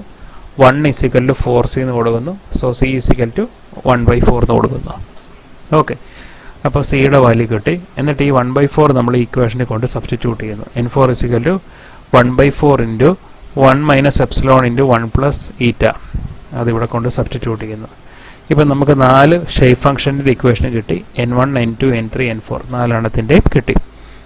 ഇനി അടുത്ത് പറയുന്നത് consider A point P with coordinate ഈറ്റ എപ്സിലോൺ ഈറ്റ. ഇവിടെ ഒരു പോയിന്റ്, ഈ ഒരു എലമെന്റിൽ ഒരു പോയിന്റ് നമ്മൾ കൺസിഡർ ചെയ്യുന്നു. അതിൻ്റെ പോയിന്റിൻ്റെ പേര് P ആയിട്ട് എടുക്കുന്നു. അതിൻ്റെ കോർഡിനേറ്റ് ഈറ്റയും എപ്സിലോൺ ഈറ്റയുമായിട്ട് നമ്മൾ എടുക്കുന്നു. If the displacement U = matrix UV represents the displacement of the point located at epsilon eta, then U = N1 U1 + N2 U2 + N3 U3 + N4 U4 എന്ന് വെച്ചാൽ ഈ ഒരു പോയിന്റ് കൺസിഡർ ചെയ്തല്ലോ. ആ ഒരു പോയിന്റിൽ നമ്മൾ ഡിസ്പ്ലേസ്മെന്റ് യുവും വിയും ആയിട്ട് എടുക്കുവാണെങ്കിൽ അതിൻ്റെ ഡിസ്പ്ലേസ്മെന്റ് ഫംഗ്ഷൻ നമുക്ക് ഇങ്ങനെ എഴുതാം. U = N1 U1 + N2 U2 + N3 U3 + N4 U4. ഈ ഇക്വേഷൻ എങ്ങനെ ഇതിൻ്റെ ഡെറിവേഷനൊക്കെ നമ്മൾ പഠിച്ചതാണ്. CST എലമെൻറ്റിൻ്റെ അതിൻ്റെ ഡെറിവേഷനൊക്കെ നമ്മൾ പഠിച്ചതാണ്. ആ ഒരു സെയിം രീതിയിൽ നമുക്കതിൻ്റെ ഡിസ്പ്ലേസ്മെൻറ്റ് ഇക്വേഷൻ ഇങ്ങനെ എഴുതാം. U = N1 U1 + N2 U2 + N3 U3 + N4 U4. ഈ ഷേപ്പ് ഫംഗ്ഷൻ നമ്മൾ എന്തിനാണ് യൂസ് ചെയ്യുന്നത്? നമുക്ക് നോട്ട്സ് ഇല്ലാത്ത ഒരു പോയിന്റിലെ നമുക്ക് ഡിസ്പ്ലേസ്മെൻറ്റ് കണ്ടുപിടിക്കാനാണ് നമ്മൾ ഷേപ്പ് ഫംഗ്ഷൻ യൂസ് ചെയ്യുന്നത്. ഇപ്പം നമുക്ക് ഈ 1, 2, 3, 4 4 സ്ഥലത്തെ നോഡിലെ ഷേപ്പ് ഫംഗ്ഷൻ നമുക്കറിയാം. സോ ആ 4 സ്ഥലത്തെ ഷേപ്പ് ഫംഗ്ഷൻ വെച്ച് നമ്മൾ ഈ അകത്ത് നോഡില്ലാത്ത ഒരു സ്ഥലത്തെ ഷേപ്പ് ഫംഗ്ഷൻ കണ്ടുപിടിക്കുകയാണ് നമ്മളിവിടെ ചെയ്യുന്നത്. ഓക്കെ, അപ്പോൾ അത് വെച്ച് നമുക്കതിൻ്റെ ഡിസ്പ്ലേസ്മെൻറ്റ് ഇങ്ങനെ എഴുതാം. u is equal to n1 u1 plus n2 u2 plus n3 u3 plus n4 u4. ഈ u1 എന്ന് വെച്ചാൽ നോഡ് 1ലെ ഡിസ്പ്ലേസ്മെൻറ്റ്, ഇത് u2 എന്ന് വെച്ചാൽ നോഡ് 2ലെ ഡിസ്പ്ലേസ്മെൻറ്റ്, u3 എന്ന് വെച്ചാൽ നോഡ് 3ലെ ഡിസ്പ്ലേസ്മെൻറ്റ്, u4 എന്ന് വെച്ചാൽ നോഡ് 4ൻ്റെ ഡിസ്പ്ലേസ്മെൻറ്റ്. അതുപോലെ തന്നെ v1 v2 v3 v4 എന്ന് പറയുന്നത് നോഡ് 1 2 3 4 തുടങ്ങിയ നോഡ്സുകളിൽ ഉണ്ടാകുന്ന v ഡയറക്ഷനിലുള്ള ഡിസ്പ്ലേസ്മെൻ്റ് ആണ് v1 v2 v3 v4. നമ്മളെല്ലാം ഇത് കഴിഞ്ഞ പോർഷനിൽ പഠിച്ചതാണ്, അതുകൊണ്ട് ഞാൻ വീണ്ടും റിപ്പീറ്റ് ചെയ്യുന്നില്ല. ഈ ഫോർമുല നിങ്ങൾ ഓൾറെഡി പഠിച്ചതാണ്. u is equal to n1 u1 plus n2 u2 plus n3 u3 plus n4 u4 എന്ന് വെച്ചാൽ ആ ഒരു എലമെൻറ്റിലുള്ള ആ പോയിന്റിലുള്ള ഡിസ്പ്ലേസ്മെൻറ്റ് നമുക്ക് ഈ ഒരു ഫോർമുല വെച്ച് നമുക്ക് കണ്ടുപിടിക്കാം. v ഡയറക്ഷനിലുള്ള ഡിസ്പ്ലേസ്മെൻറ്റ് നമുക്ക് ഈ ഒരു ഫോർമുല ഉപയോഗിച്ച് നമുക്കത് കണ്ടുപിടിക്കാൻ പറ്റും. ഓക്കെ, അടുത്തതായിട്ട് നമ്മൾ ഈ ഇക്വേഷൻ കണ്ടല്ലോ. ഈ ഇക്വേഷൻ നമ്മളതിനെ മെട്രിക്സ് ഫോമിൽ എഴുതുവാണ്. അടുത്ത സ്ലൈഡിൽ നമ്മൾ ഈ ഇക്വേഷൻ ഈ n1 u1 plus n2 u2 ഈ ഇക്വേഷൻ ഉണ്ടല്ലോ, ഈ 2 ഇക്വേഷൻ നമ്മൾ മെട്രിക്സ് ഫോമിൽ എഴുതുവാണ് അടുത്ത് നമ്മൾ ചെയ്യുന്നത്. അപ്പം ഈ മെട്രിക്സ് ഫോമിൽ നമുക്ക് ഇങ്ങനെ എഴുതാം. u ഇസിക്കൽ ടു u ഡയറക്ഷനിലും v ഡയറക്ഷനിലും ഉള്ള ഡിസ്പ്ലേസ്മെൻറ്റ് എന്ന് വെച്ചാൽ എക്സും വൈയും പോലെ, എക്സിനും വൈക്കും പോലെ നമ്മൾ യുവും വിയും ആയിട്ട് ഇൻഡിക്കേറ്റ് ചെയ്യുന്ന അത്രയേ ഉള്ളൂ.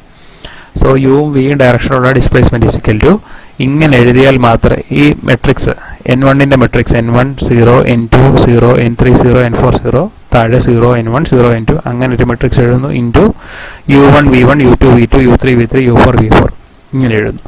ഇത് മൾട്ടിപ്ലൈ ചെയ്ത് നോക്കിയാൽ നമുക്ക് കിട്ടുന്നത് ഈ സെയിം ആൻസർ തന്നെയാണ് കിട്ടുന്നത്. u is equal n1 u1 plus n2 u2 plus n3 u3 plus n4 u4 ഇത് അതുപോലെ തന്നെ ഇതും കിട്ടും. ഇത് മൾട്ടിപ്ലൈ ചെയ്താൽ ആ സെയിം n1 u1 അത് തന്നെയാണ് നമുക്ക് കിട്ടുന്നത്. In the isoparametric formulation, that is for global system, the coordinates of the nodal points are x, y1, x2, y2, x3, y3, x4, y4. In order to get mapping, the coordinate of the P is defined as ഇവിടെ ഇത് പറയുന്നത് ഇത്രയേ ഉള്ളൂ. നമ്മളൊരു നോഡൊക്കെ define ചെയ്യുമ്പോൾ നമ്മൾ usually X Y components വെച്ചാണ് നമ്മൾ അതിനെ ഡിഫൈൻ ചെയ്യുന്നത്, അല്ലേ? അതാണ് ഇവിടെ പറയുന്നത്. In the isoparametric formulation that is for global system. ഗ്ലോബലായിട്ട് നമ്മളൊരു നോഡ് ഡിഫൈൻ ചെയ്യുമ്പം നമ്മളത് ഡിഫൈൻ ചെയ്യുന്നത് ഇപ്പോൾ 4 നോഡ് ഉണ്ടെങ്കിൽ x1 y1 x2 y2 x3 y3 x4 y4 എന്നുള്ള ഈ എക്സ് വൈ കമ്പോണൻസ് വെച്ചാണ് നമ്മൾ ആ നോഡ്സിൻ്റെ പൊസിഷൻ നമ്മൾ പറയുന്നത്. ഓക്കെ, അപ്പോൾ in order to get the mapping, അപ്പോൾ ഇത് വെച്ചിട്ട് നമ്മൾ ആ കോർഡിനേറ്റ് സിസ്റ്റം എഴുതുവാണെങ്കിൽ എന്ന് വെച്ചാൽ ഇത് വെച്ചിട്ട് അങ്ങനെ ആണെങ്കിൽ ഇത് x1 y1 ഇത് x2 y2 ഇത് x3 y3 ഇത് x4 y4 4 നോഡ്സിൻ്റെ coordinates X Y ആയിട്ട് നമ്മൾ എഴുതുവാണെങ്കിൽ എഴുതുന്നു.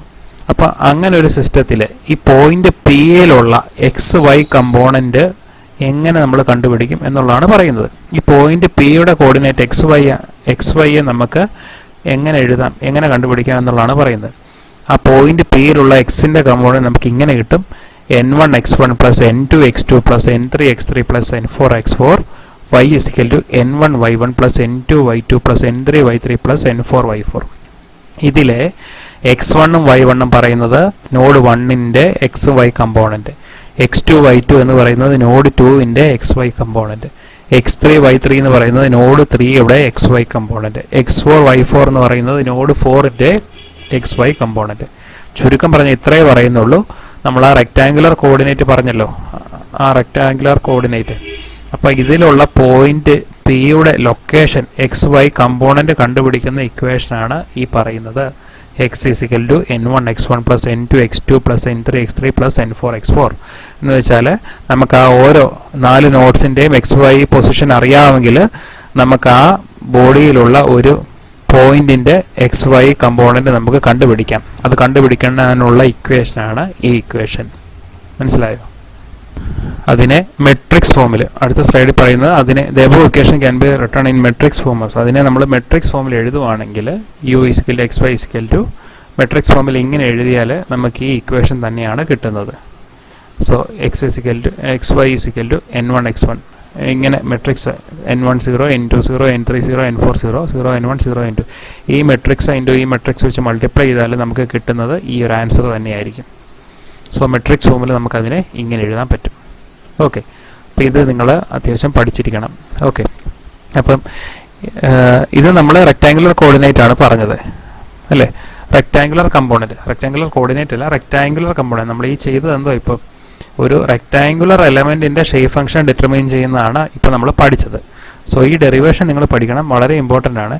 ഇതേപോലെ തന്നെ നമുക്കൊരു ക്വാഡ്രിലാറ്ററൽ എലമെൻ്റ് ഉണ്ട്. ക്വാഡ്രിലാറ്ററൽ എലമെൻറ്റിൻ്റെയും ഡെറിവേഷൻ, സ്റ്റിഫ്നെസ്സിൻ്റെ ഷേപ്പ് ഫംഗ്ഷൻ്റെ ഡെറിവേഷൻ ഈ രീതിയിൽ തന്നെ നമുക്ക് കിട്ടും. ഈ സെയിം ഇക്വേഷൻ തന്നെയാണ് നമുക്ക് കിട്ടുന്നത്. ആ ഇക്വേഷൻ നമുക്ക് കിട്ടുന്നത് ഇങ്ങനെയായിരിക്കും. The equation can be written in matrix form as u is equal to xy into n10 n20 n30 എന്ന് വെച്ചാൽ ഈ റെക്ടാങ്കുലർ എലമെൻറ്റിൻ്റെ അതേ ഇക്വേഷൻ തന്നെയാണ് നമ്മൾ ക്വാഡ്രിലാറ്ററൽ എലമെൻറ്റിൻ്റെയും ഇക്വേഷൻ. സോ ക്വാഡ്രിലാറ്ററൽ എലമെൻറ്റ് ചോദിച്ചാൽ നമുക്ക് ഈ ഒരു രീതിയിൽ തന്നെ നമുക്കത് എഴുതിയാൽ മാത്രം മതി. റെക്ടാങ്കുലർ എലമെൻറ്റ് എഴുതിയിട്ട് അതേപോലെ തന്നെയാണ് നമുക്ക് ഈ ക്വാഡ്രിലാറ്ററൽ എലമെൻറ്റിൻ്റെയും ഷേപ്പ് ഫംഗ്ഷൻ എന്ന് നമ്മൾ എഴുതി വെച്ചാൽ മതി. ഓക്കെ, സോ ക്വാഡ്രിലാറ്ററൽ എലമെൻറ്റിൻ്റെയും സെയിം ഇക്വേഷൻ തന്നെയാണ്, ഡിസ്പ്ലേസ്മെൻറ്റ് ഇക്വേഷൻ തന്നെയാണ് നമ്മൾ യൂസ് ചെയ്യുന്നത്. നെക്സ്റ്റ് ടോപ്പിക് എന്ന് വെച്ചാൽ elemental stiffness matrix for 4 noded isoparametric quadrilateral element. ഇപ്പം നമ്മൾ ക്വാഡ്രിലാറ്ററൽ എലമെൻറ്റ് നമ്മളിപ്പോൾ പറഞ്ഞു. അപ്പോൾ ആ ക്വാഡ്രിലാറ്ററൽ എലമെൻറ്റിൽ ഐസോപാരാമെട്രിക് ആയിട്ടുള്ള ക്വാഡ്രിലാറ്ററൽ എലമെൻറ്റിൻ്റെ സ്റ്റിഫ്നെസ് മെട്രിക്സ് അതെങ്ങനെയാണെന്നുള്ളതാണ് അടുത്ത് പറയുന്നത്. ഈ ഐസോപാരാമെട്രിക് എലമെൻ്റ് എന്ന് എന്തുവാ? നമ്പർ ഓഫ് നോഡ്സും നമ്പർ ഓഫ് എന്ന് വെച്ചാൽ ഡിസ്പ്ലേസ്മെൻറ്റ് ഡിഫൈൻ ചെയ്യാനും ജോമെട്രി ഡിഫൈൻ ചെയ്യാനും ഒരേ സെയിം നമ്പർ ഓഫ് നോഡ്സ് ആണ് യൂസ് ചെയ്യുന്നതെങ്കിൽ ആ എലമെൻറ്റിനെ പറയുന്ന പേരാണ് ഐസോപാരാമെട്രിക് എലമെൻറ്റ് അല്ലേ. ഏത് ഐസോപാരാമെട്രിക് എലമെൻറ്റ്? കഴിഞ്ഞ കുറച്ച് മുമ്പ് ഞാൻ പറഞ്ഞായിരുന്നു. ഐസോപാരാമെട്രിക് എലമെൻറ്റ് എന്ന് വെച്ചാൽ ഇതുപോലെ ആയിരിക്കും. ഡിസ്പ്ലേസ്മെൻറ്റ് ഡിഫൈൻ ചെയ്യാനും അതുപോലെ തന്നെ ജോമെട്രി ഡിഫൈൻ ചെയ്യാനും സെയിം നോട്ട്സിനെയാണ് ഉപയോഗിക്കുന്നതെങ്കിൽ അതിനെ പറയുന്ന പേരാണ് ഐസോപാരാമെട്രിക് എലമെൻറ്റ്സ്. ഇവിടെ നമ്മളിനി ഡീൽ ചെയ്യാൻ പോകുന്നത് ഐസോപാരാമെട്രിക് ആയിട്ടുള്ള ക്വാഡ്രിലാറ്ററൽ എലമെൻറ്റിൽ സ്റ്റിഫ്നെസ് മെട്രിക്സിനെ എങ്ങനെ കണ്ടുപിടിക്കാം എന്നുള്ളതാണ് അടുത്ത് പറയുന്നത്. അപ്പോൾ നമുക്കറിയാം ജനറൽ സ്റ്റിഫ്നെസ് മെട്രിക്സ് ഇക്വേഷൻ നമ്മൾ ഇങ്ങനെ എഴുതാറുണ്ട്. കഴിഞ്ഞ 5th മൊഡ്യൂളിലൊക്കെ ഇതൊക്കെ നമ്മൾ കണ്ടതാണ്. Stiffness matrix K is equal to matrix integral matrix B transpose into D into B into DV. ഈ ഇക്വേഷൻ നമ്മൾ കഴിഞ്ഞ മൊഡ്യൂളിലൊക്കെ കണ്ടതാണ്. അപ്പോൾ ആ സെയിം ഇക്വേഷൻ തന്നെയാണ് നമ്മൾ യൂസ് ചെയ്യുന്നത്. അപ്പോൾ ഇതൊരു ഐസോ പാരാമെട്രിക് ക്വാഡ്രിലാറ്ററൽ എലമെൻ്റ് ആയതുകൊണ്ട് നമുക്കതിനെ ഇങ്ങനെ വേണേൽ എഴുതാം. Matrix K is equal to T into integral double integral B transpose into D into B into ഡോ എക്സ് ഡോ വൈ. ഇത് ഈ ഇക്വേഷൻ നിങ്ങൾ ഇങ്ങനെ പഠിച്ചിരിക്കുക. ഇതിൻ്റെ ഡെറിവേഷനിലോട്ട് പോകേണ്ട ആവശ്യമില്ല. പോയാൽ ഒത്തിരി കാര്യങ്ങൾ പറയണം. എക്സാമിന് ഇതുവരെ ഡെറിവേഷൻ ചോദിച്ചിട്ടില്ല, കൂടുതലും പ്രോബ്ലം മാത്രമേ ചോദിക്കുന്നുള്ളൂ. അതുകൊണ്ട് ഞാൻ അതിൻ്റെ ഡെറിവേഷനിലോട്ട് പോകുന്നില്ല. കാര്യം സിലബസിൽ അത് ഡെറിവേഷൻ ഒന്നും പഠിപ്പിക്കാനും പറയുന്നില്ല. So isoparametric quadrilateral element ആയതുകൊണ്ട് നമുക്കതിൻ്റെ സ്റ്റിഫ്നെസ് നമുക്കിങ്ങനെ എഴുതാം. Stiffness matrix K is equal to T into double integral B transpose into D into B into ഡോ എക്സ് ഡോ വൈ എന്ന് പറഞ്ഞ് നമുക്ക് അതിനെ എഴുതാം. പിന്നെ natural coordinate for the natural coordinate system matrix K is equal to T into -1 to 1 -1 to 1 B transpose into D into B into Jacobian matrix into ഡോ epsilon into ഡോ eta എന്ന് വെച്ചാൽ നാച്ചുറൽ കോർഡിനേറ്റ് എന്ന് വെച്ചാൽ നമ്മുടെ XY coordinate തന്നെയാണ്. അപ്പോൾ നമുക്ക് isoparametric എലമെൻറ്റിലെ stiffness മെട്രിക്സിൻ്റെ equation നമ്മൾ ഇങ്ങനെ എഴുതി.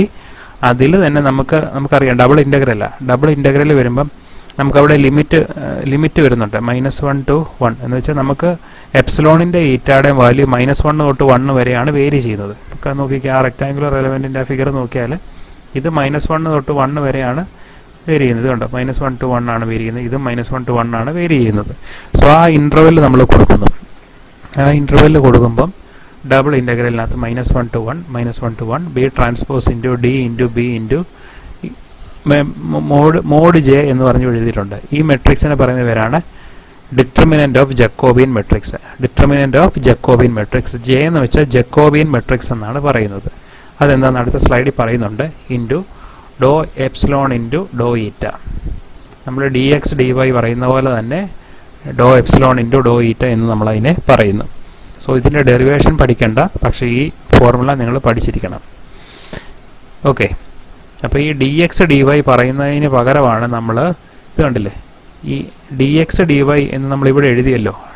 ഇതിൻ്റെ തൊട്ട് മുമ്പിൽ ഇൻറ്റു ഡോ എക്സ് ഡോ വൈ എഴുതിയതിന് പകരമാണ് നമ്മൾ ആ നാച്ചുറൽ കോർഡിനേറ്റ് അതിൻ്റെ കോർഡിനേറ്റിലോട്ട് നമ്മൾ എപ്സിലോണിൻ്റെ ഈറ്റയുടെയും കോർഡിനേറ്റിലോട്ട് എഴുതുമ്പോൾ നമ്മൾ ഇങ്ങനെ എഴുതണം. ഡി എക്സ് ഡി വൈക്ക് പകരം നമ്മൾ ജക്കോബിയൻ മെട്രിക്സ് ഇൻറ്റു ഡോ എപ്സിലോൺ ഡോ ഈറ്റ എന്ന് പറഞ്ഞാണ് നമ്മൾ എഴുതുന്നത്. ഓക്കെ, അപ്പം മോഡ് K is equal to T into -1 to 1. നമ്മൾ ഇത് ഇത്രയേ ഉള്ളൂ. എക്സ് വൈ കോർഡിനേറ്റിൽ ഇരുന്ന സാധനമായത്. ആ എക്സ് വൈ കോർഡിനേറ്റ് ഇരുന്ന സാധനത്തെ നമ്മൾ അതിൻ്റെ നാച്ചുറൽ കോർഡിനേറ്റിലോട്ട് കൊണ്ടുവരുന്നു. നാച്ചുറൽ കോർഡിനേറ്റ് എന്ന് പറയുന്നത് എപ്സിലോണും ഈറ്റായും കോർഡിനേറ്റ് ആണ് അതിൻ്റെ നാച്ചുറൽ കോർഡിനേറ്റ്. അപ്പോൾ ഈ ഫിഗറിൽ തന്നെ നോക്കിയാൽ മനസ്സിലാവും. ഇതാണ് എപ്സിലോണ് ഈറ്റായും ആണ് നമ്മുടെ കോർഡിനേറ്റ്. ഇത് എപ്സിലോണും ഇത് ഈറ്റായും ആണ്. സോ എക്സ് വൈ കോർഡിനേറ്റ് ഇരുന്ന സാധനത്തെ നമ്മൾ അതിൻ്റെ നാച്ചുറൽ കോർഡിനേറ്റിലോട്ട് റെപ്രസെൻ്റ് ചെയ്ത് എഴുതിയതാണ് ഈ ഒരു സ്റ്റെപ്പ്. ഇതിലെ എക്സ് വൈ ഡോ എക്സ് ഡോ വൈയെ നമ്മൾ അതിൻ്റെ നാച്ചുറൽ കോർഡിനേറ്റിലോട്ട് എഴുതുമ്പോൾ നമ്മൾ ഇങ്ങനെയാണ് എഴുതുന്നത്. ജക്കോബിയൻ മെട്രിക്സിൻ്റെ ഡിറ്റർമിനൻറ്റ് ഇൻറ്റു ഡോ എപ്സിലോൺ ഇൻറ്റു ഡോ ഈറ്റ. അതാണ് ഇവിടെ എഴുതിയിരിക്കുന്നത്. മാത്രമല്ല ഈ നാച്ചുറൽ കോർഡിനേറ്റിൽ നമുക്കറിയാം എപ്സിലോണിൻ്റെ ഈറ്റയുടെ വാല്യൂ -1 തൊട്ട് 1 വരെയാണ് വേരി ചെയ്യുന്നത്. അതുകൊണ്ട് ഡബിൾ ഇൻ്റഗ്രൽ -1 to 1 എന്ന് പറഞ്ഞ് നമ്മളതിനെ എഴുതുന്നു. അപ്പോൾ ഈ ഇക്വേഷനകത്ത് ടി എന്ന് പറയുന്നത് എലമെൻറ്റിൻ്റെ തിക്നെസ് ആണ്. ജെ എന്ന് വെച്ചാൽ ഡിറ്റർമിനൻറ്റ് ഓഫ് ജക്കോബിയൻ ആണ്, ജക്കോബിയൻ മെട്രിക്സ് ആണ്. എപ്സിലോൺ ഈറ്റ എന്ന് പറയുന്നത് അതിൻ്റെ നാച്ചുറൽ കോർഡിനേറ്റ് ആണ്. ബി എന്ന് പറയുന്നത് സ്ട്രെയിൻ ഡിസ്പ്ലേസ്മെൻറ്റ് റിലേഷൻഷിപ്പ് ആണ്. ഡി എന്ന് പറയുന്നത് സ്ട്രെസ് സ്ട്രെയിൻ റിലേഷൻഷിപ്പ് മെട്രിക്സ് ആണ്. ഈ ബിയും ഡിയും നമ്മൾ കഴിഞ്ഞ മൊഡ്യൂളിലൊക്കെ പഠിച്ചതാണ്. അതുപോലെ തന്നെ ആ ഒരു സെയിം ബിയും ഡിയും തന്നെയാണ് നമ്മളിവിടെ യൂസ് ചെയ്യുന്നത്. അപ്പോൾ അടുത്ത് നമ്മൾ ജക്കോബിയൻ മെട്രിക്സ് എന്താണെന്ന് നമ്മൾ കണ്ടുപിടിക്കണം. ജക്കോബിയൻ മെട്രിക്സിനെ നമ്മൾ ഇങ്ങനെയാണ് ഡിഫൈൻ ചെയ്യുന്നത്. J11, J12, J21, J22. 4 element നമുക്കിവിടെ 4 നോഡാണ് ഉള്ളത്. അതുകൊണ്ട് തന്നെ ജക്കോബിയൻ മെട്രിക്സിനകത്ത് 4 എലമെൻ്റ് ഉണ്ട്. J11, J12, J21, J22. അതിൽ J11ൻ്റെ വാല്യൂ ഈ വാല്യൂ ആണ്. ഇത് നിങ്ങൾ പഠിച്ചേ പറ്റത്തുള്ളൂ. J11, J12, J21, J22. അപ്പോൾ അതിൻ്റെ വാല്യൂസ് നിങ്ങൾ ബൈ ഹാർട്ട് ചെയ്യണം. അതിൻ്റെ ഡെറിവേഷനിലോട്ടൊന്നും പോകുന്നില്ല. പക്ഷേ ഈ വാല്യൂസ് നിങ്ങൾ അറിഞ്ഞിരിക്കണം. എങ്കിൽ മാത്രമേ നമുക്ക് പ്രോബ്ലം ചെയ്യാൻ പറ്റത്തുള്ളൂ. സോ ജക്കോബിയൻ മെട്രിക്സ് J11ൻ്റെ വാല്യൂ 1/4 ഇൻറ്റു ഈ വാല്യൂ, ഈ ഒരു മെട്രിക്സ്. J12ൻ്റെ വാല്യൂ 1/4 ഇൻറ്റു ഈ മെട്രിക്സ്. J21ൻ്റെ വാല്യൂ 1/4 ഇൻറ്റു ഈ അകത്ത് കിടക്കുന്ന ഈ മെട്രിക്സ്. J22 ഇത്. അപ്പോൾ ഈ വാല്യൂസ് നിങ്ങൾ ബൈ ഹാർട്ട് ചെയ്യണം. എങ്കിലേ നമുക്ക് പ്രോബ്ലംസ് ഒക്കെ ചെയ്യാൻ പറ്റത്തുള്ളൂ. ഓക്കെ, ഇപ്പോൾ ഇപ്പം ജക്കോബിയൻ മെട്രിക്സ് എന്താണെന്ന് ഇപ്പോൾ പറഞ്ഞു. അടുത്തത് അറിയേണ്ടത് ബി എന്താണെന്നുള്ളത് അറിയണം. ബി മെട്രിക്സ് അറിഞ്ഞാൽ നമുക്ക് ബി ട്രാൻസ്പോസ് കണ്ടുപിടിക്കാം. സോ അടുത്ത ബി മെട്രിക്സ് എന്താണെന്ന് അറിയണം. ബി മെട്രിക്സിൻ്റെ ഫോർമുല ഇതാണ്. സ്ട്രെയിൻ ഡിസ്പ്ലേസ്മെൻറ്റ് മെട്രിക്സ് ആണ് ബി മെട്രിക്സ്. അതിൻ്റെ formula 1/determinant of Jacobian matrix into J22 minus J12 0 0 0 0 minus J21 J11 minus J21 J11 J22 minus J12 into E matrix. E matrix എന്ന് വെച്ചാൽ ഡോ n1 by ഡോ epsilon 0, ഡോ n2 by ഡോ epsilon 0, ഡോ n3 by ഡോ epsilon 0, ഡോ n4 by ഡോ എപ്സിലോൺ 0. ഇങ്ങനെ ഈ മെട്രിക്സ് നിങ്ങൾ കാണാപ്പാടം ബൈ ഹാർട്ട് ചെയ്യണം. സ്ട്രെയിൻ ഡിസ്പ്ലേസ്മെന്റ് മെട്രിക്സ് എന്ന് വെച്ചാൽ 1 by ജക്കോബിയൻ മെട്രിക്സ് ഇൻറ്റു ഈ മെട്രിക്സിൻ്റെ ഈ മെട്രിക്സ് ഇൻറ്റു ഈ മെട്രിക്സ്. ഇതിൻ്റെ ഡെറിവേഷൻ പഠിക്കേണ്ട ആവശ്യമില്ല. പ്രോബ്ലം ചെയ്യാൻ വേണ്ടി ഇത് നമുക്ക് ആവശ്യമുണ്ട്. പ്രോബ്ലംസ് ചോദിക്കും. അതുകൊണ്ട് ഈ സ്ട്രെയിൻ ഡിസ്പ്ലേസ്മെന്റ് മെട്രിക്സിൻ്റെ ഈ ഇക്വേഷൻ നിങ്ങൾ അറിഞ്ഞിരിക്കണം. ഇതിനകത്ത് ഡോ n1 ഡോ n2 ഡോ n3 ഡോ n4 അല്ലേ. ഡോ n1 ബൈ എപ്സിലോൺ കൊണ്ട് വരുന്നുണ്ട്, ഡോ n2 ബൈ എപ്സിലോൺ വരുന്നുണ്ട്, ഡോ n3 ബൈ എപ്സിലോൺ വരുന്നുണ്ട്, ഡോ n4 ബൈ എപ്സിലോൺ വരുന്നുണ്ട് അല്ലേ. അതുപോലെ തന്നെ ഡോ n1 ബൈ ഡോ ഈറ്റ വരുന്നുണ്ട്, ഡോ n2 ബൈ ഡോ ഈറ്റ വരുന്നുണ്ട്, ഡോ n3 ബൈ ഡോ ഈറ്റ വരുന്നുണ്ട്, ഡോ n4 ബൈ ഡോ ഈറ്റ വരുന്നുണ്ട്. അപ്പോൾ ഇത്രയും 8 കാര്യങ്ങളാണ് ഈ ഒരു മെട്രിക്സിനകത്ത് വരുന്നത്. ഈ കാര്യങ്ങൾ നമുക്ക് കണ്ടുപിടിക്കാം. ഇതിനകത്ത് n1ൻ്റെ വാല്യൂ എത്രയാണ്? n1ൻ്റെ വാല്യൂ നമ്മൾ കഴിഞ്ഞ ഡെറിവേഷനകത്ത് കണ്ടുപിടിച്ചതാണ്. n1ൻ്റെ വാല്യൂ എന്ന് പറയുന്നത് ഇതാണ് 1/4 into 1 minus epsilon into 1 minus ഈറ്റ. ഇതാണ് n1ൻ്റെ വാല്യൂ. അപ്പോൾ ഡോ n1 ബൈ ഡോ എപ്സിലോൺ എന്ന് വെച്ചാൽ എന്ത് വരും? 1/4 ഇൻറ്റു ഡോ n1 ബൈ ഡോ എപ്സിലോൺ നോക്കുവാണെങ്കിൽ എപ്സിലോൺ ഡിഫറൻഷ്യേറ്റ് ചെയ്യുക വിത്ത് റെസ്പെക്ട് ടു ഡോ n1 ബൈ ഡോ എപ്സിലോൺ എന്ന് വെച്ചാൽ -1 ഇൻറ്റു 1 മൈനസ് എപ്സിലോണേ വരത്തുള്ളൂ അല്ലേ. അപ്പം നമ്മുടെ ഫോർമുല നോക്കിക്കേ. ഫോർമുലയ്ക്കകത്ത് ഡോ n1 ബൈ ഡോ എപ്സിലോൺ വരുന്നിടത്ത് നമ്മൾ എന്തെഴുതും? -1 ഇൻറ്റു 1 മൈനസ് എപ്സിലോൺ. ഓക്കെ, അപ്പോൾ അടുത്ത സ്ലൈഡിൽ ചെയ്തിരിക്കുന്ന ഇത്രയേ ഉള്ളൂ. n1 n2 n3 n4ൻ്റെ വാല്യൂ നമുക്കറിയാം. അതിനെ ഡോ എപ്സിലോൺ വെച്ചും ഡോ ഈറ്റ വെച്ചും ഡിഫറൻഷിയേറ്റ് ചെയ്ത് ഈ ഒരു മെട്രിക്സ് എഴുതിയിരിക്കുന്നതാണ് അടുത്ത് ചെയ്തേക്കുന്നത്. അതാണ് B is equal to Jacobian matrix. ഈ മെട്രിക്സ് അതേപോലെ എഴുതുന്നു 1/determinant j. അപ്പോൾ 1/determinant j is equal to j22 minus j12 0 0 0 0 minus j12 j11. ഈ കൊടുത്തിരിക്കുന്ന മെട്രിക്സ് അതേപോലെ എഴുതുന്നു ഇൻറ്റു നമുക്കറിയാം ഇൻറ്റു 1/4 വരുന്നുണ്ട് അല്ലേ. ആ 1/4 എങ്ങനെയാണ് വന്നതെന്ന് വെച്ചാൽ നമ്മൾ ഈ ഡോ n1/ഡോ എപ്സിലോൺ ഡിഫറൻഷിയേറ്റ് ചെയ്യുമ്പം ഇവിടെ കണ്ടോ n1ൻ്റെ വാല്യൂ നോക്കിക്കേ. n1ൻ്റെ വാല്യൂ ഇതിനെ ഡോ n1/ഡോ എപ്സിലോൺ ഡിഫറൻഷിയേറ്റ് ചെയ്താൽ നമുക്ക് 1/4 ഇൻറ്റു -1 ഇൻറ്റു 1 മൈനസ് എപ്സിലോൺ ആണ് നമുക്ക് കിട്ടുന്നത് അല്ലേ. അതുപോലെ തന്നെ n2 ഡിഫറൻഷിയേറ്റ് ചെയ്താലും ഡോ n2/ഡോ എപ്സിലോൺ ചെയ്താലും 1/4 ഇൻറ്റു എപ്സിലോൺ അതിനെ ഡിഫറൻഷിയേറ്റ് ചെയ്യുമ്പോൾ 1 ഇൻറ്റു 1 മൈനസ് ഈറ്റ വരും. ഡോ n3/ഡോ എപ്സിലോൺ ചെയ്താലും അവിടെ 1/4 കോമൺ വരും. ഡോ n4/ഡോ എപ്സിലോൺ ചെയ്താലും അവിടെയും 1/4 കോമൺ വരും. സോ അങ്ങനെ ആ 1/4 കോമൺ വരുന്നതിനെ നമ്മൾ പുറത്ത് കോമൺ ആയിട്ട് 1/4 എഴുതുന്നു. എന്നിട്ട് ഈ ഓരോന്നിനെ ഡോ n1/ഡോ എപ്സിലോണിൻ്റെ വാല്യൂ നമ്മൾ എഴുതുന്നു 0. അടുത്ത് വന്നിട്ട് അത് കഴിഞ്ഞിട്ട് 0 ആണ് 0 അതുപോലെ എഴുതുന്നു. പിന്നെ ഡോ n2/ഡോ എപ്സിലോൺ അതിൻ്റെ വാല്യൂ 1 മൈനസ് എപ്സിലോൺ ആണ്. എന്നിട്ട് അതിൻ്റെ അപ്പുറം 0 ആണ്, അത് അതുപോലെ എഴുതുന്നു. ആ 0 അതുപോലെ എഴുതുന്നു. ഡോ n3/ഡോ എപ്സിലോൺ ഇത് അതിൻ്റെ അങ്ങേപ്പുറം 0. ഡോ n4/ഡോ എപ്സിലോൺ ഇത് അതിൻ്റെ അങ്ങേപ്പുറം 0. അങ്ങനെ നമ്മൾ ഈ ഷേപ്പ് ഫംഗ്ഷനെ വിത്ത് റെസ്പെക്ട് ടു എപ്സിലോൺ ഈറ്റ ഡിഫറൻഷിയേറ്റ് ചെയ്ത് എഴുതി നമുക്ക് കിട്ടുന്ന മെട്രിക്സ് ആണ് ഈ മെട്രിക്സ്. ഓക്കെ, അപ്പോൾ അങ്ങനെയാണ് നമ്മൾ ബി മെട്രിക്സ് കിട്ടുന്നത്. ഇനി അടുത്തായിട്ട് ഇതിനകത്ത് അറിയേണ്ടത് ബി മെട്രിക്സ് കിട്ടിയാൽ നമുക്ക് ബി ട്രാൻസ്പോസ് ചെയ്യാൻ പറ്റും. പിന്നെ ഈ ഡി മെട്രിക്സ് കണ്ടുപിടിക്കണം. ഡി മെട്രിക്സിൻ്റെ ഇക്വേഷൻ നമ്മൾ യൂസ് ചെയ്യുന്നത് ഈ മെട്രിക്സ് ആണ്. ഈ ഒരു റിലേഷനാണ് E/1 minus nu square into 1 nu 0 nu 1 0 0 0 1 minus ന്യൂ/2. അപ്പോൾ ഈ ഒരു റിലേഷൻഷിപ്പ് ഉപയോഗിച്ചാണ് നമ്മളതിൻ്റെ പ്രോബ്ലംസ് ഒക്കെ നമ്മൾ ചെയ്യുന്നത്. ഞാൻ തന്ന ആ PDF നോട്ടിനകത്ത് ഇതിൻ്റെ പ്രോബ്ലംസ് ഒന്നും കിടപ്പില്ല. 2 ക്വസ്റ്റ്യനേ കിടപ്പുള്ളൂ. അതിൻ്റെ ആ PDF-നകത്ത് 2 പ്രോബ്ലം ഉണ്ട്, അത് ഞാൻ പറഞ്ഞുതരാം. ഓക്കെ, അപ്പോൾ ഈ ഒരു പോർഷൻസിനകത്ത് നിങ്ങൾ ഈ ഇക്വേഷൻസ് എല്ലാം പഠിക്കണം. പിന്നെ ജക്കോബിൻ്റെ വാല്യൂസ് ഈ ഇക്വേഷൻ നിങ്ങൾ ബൈ ഹാർട്ട് ആക്കണം. അതുപോലെ തന്നെ ഈ സ്ട്രെയിൻ ഡിസ്പ്ലേസ്മെൻറ്റ് ഈ ഇക്വേഷനും ബൈ ഹാർട്ട് ആക്കണം. പിന്നെ ഈ സ്ട്രെസ് സ്ട്രെയിൻ റിലേഷൻഷിപ്പ് ഇതും ബൈ ഹാർട്ട് ആക്കണം. ഇത്രയും ബൈ ഹാർട്ട് ആക്കിയാൽ മാത്രമേ നമുക്ക് പ്രോബ്ലം ചെയ്യാൻ പറ്റത്തുള്ളൂ. ഇതിനകത്ത് പ്രത്യേകിച്ച് മനസ്സിലാക്കേണ്ട കാര്യങ്ങളൊന്നുമില്ല. നമ്മൾ ഡെറിവേഷനകത്തോട്ട് പോകേണ്ട ആവശ്യമില്ല. അതുകൊണ്ട് ഇത് എഴുതി തന്നെ പഠിക്കണം. എങ്കിൽ മാത്രമേ നമുക്ക് അതിൻ്റെ പ്രോബ്ലംസ് ചെയ്യാൻ പറ്റത്തുള്ളൂ. അതിനകത്ത് ലാസ്റ്റ് ഒരു കാര്യങ്ങളുണ്ട്. പ്ലെയിൻ സ്ട്രെയിൻ കണ്ടീഷൻ ആണെങ്കിൽ, പ്ലെയിൻ സ്ട്രെസ് കണ്ടീഷൻ ആണെങ്കിലാണ് ഡി മെട്രിക്സിന് നമ്മൾ ഈ വാല്യൂ യൂസ് ചെയ്യുന്നത്. പ്ലെയിൻ സ്ട്രെയിൻ കണ്ടീഷൻ ആണെങ്കിൽ ഡി മെട്രിക്സിന് നമ്മൾ ഈ വാല്യൂ ആണ് നമ്മൾ യൂസ് ചെയ്യുന്നത്. ഓക്കെ, നമുക്കിനി അതിൻ്റെ 2-3 പ്രോബ്ലംസ് ഒന്ന് നോക്കാം. നമ്മുടെ PDF നോട്ട്ബുക്കിൻ്റെ PDF-നകത്ത് ഞാൻ തന്ന പ്രിൻറ്റഡ് കോപ്പിക്കകത്ത് അതിൻ്റെ പ്രോബ്ലംസ് ഒന്നും കിടപ്പില്ല.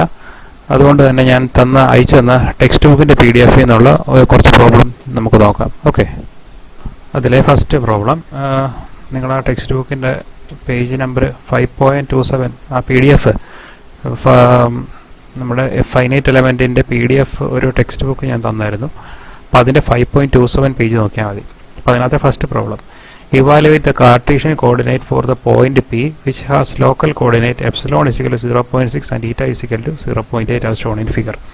ഇപ്പോൾ ഇവിടെ ഒരു കാർട്ടീഷ്യൻ കോർഡിനേറ്റ് സിസ്റ്റം പറയുന്നുണ്ട്. അപ്പോൾ അവിടുത്തെ ഒരു പോയിൻ്റാണ് P. എപ്സിലോൺ ഈറ്റയുമാണ് അവിടെ യൂസ് ചെയ്യുന്ന ടേംസ്.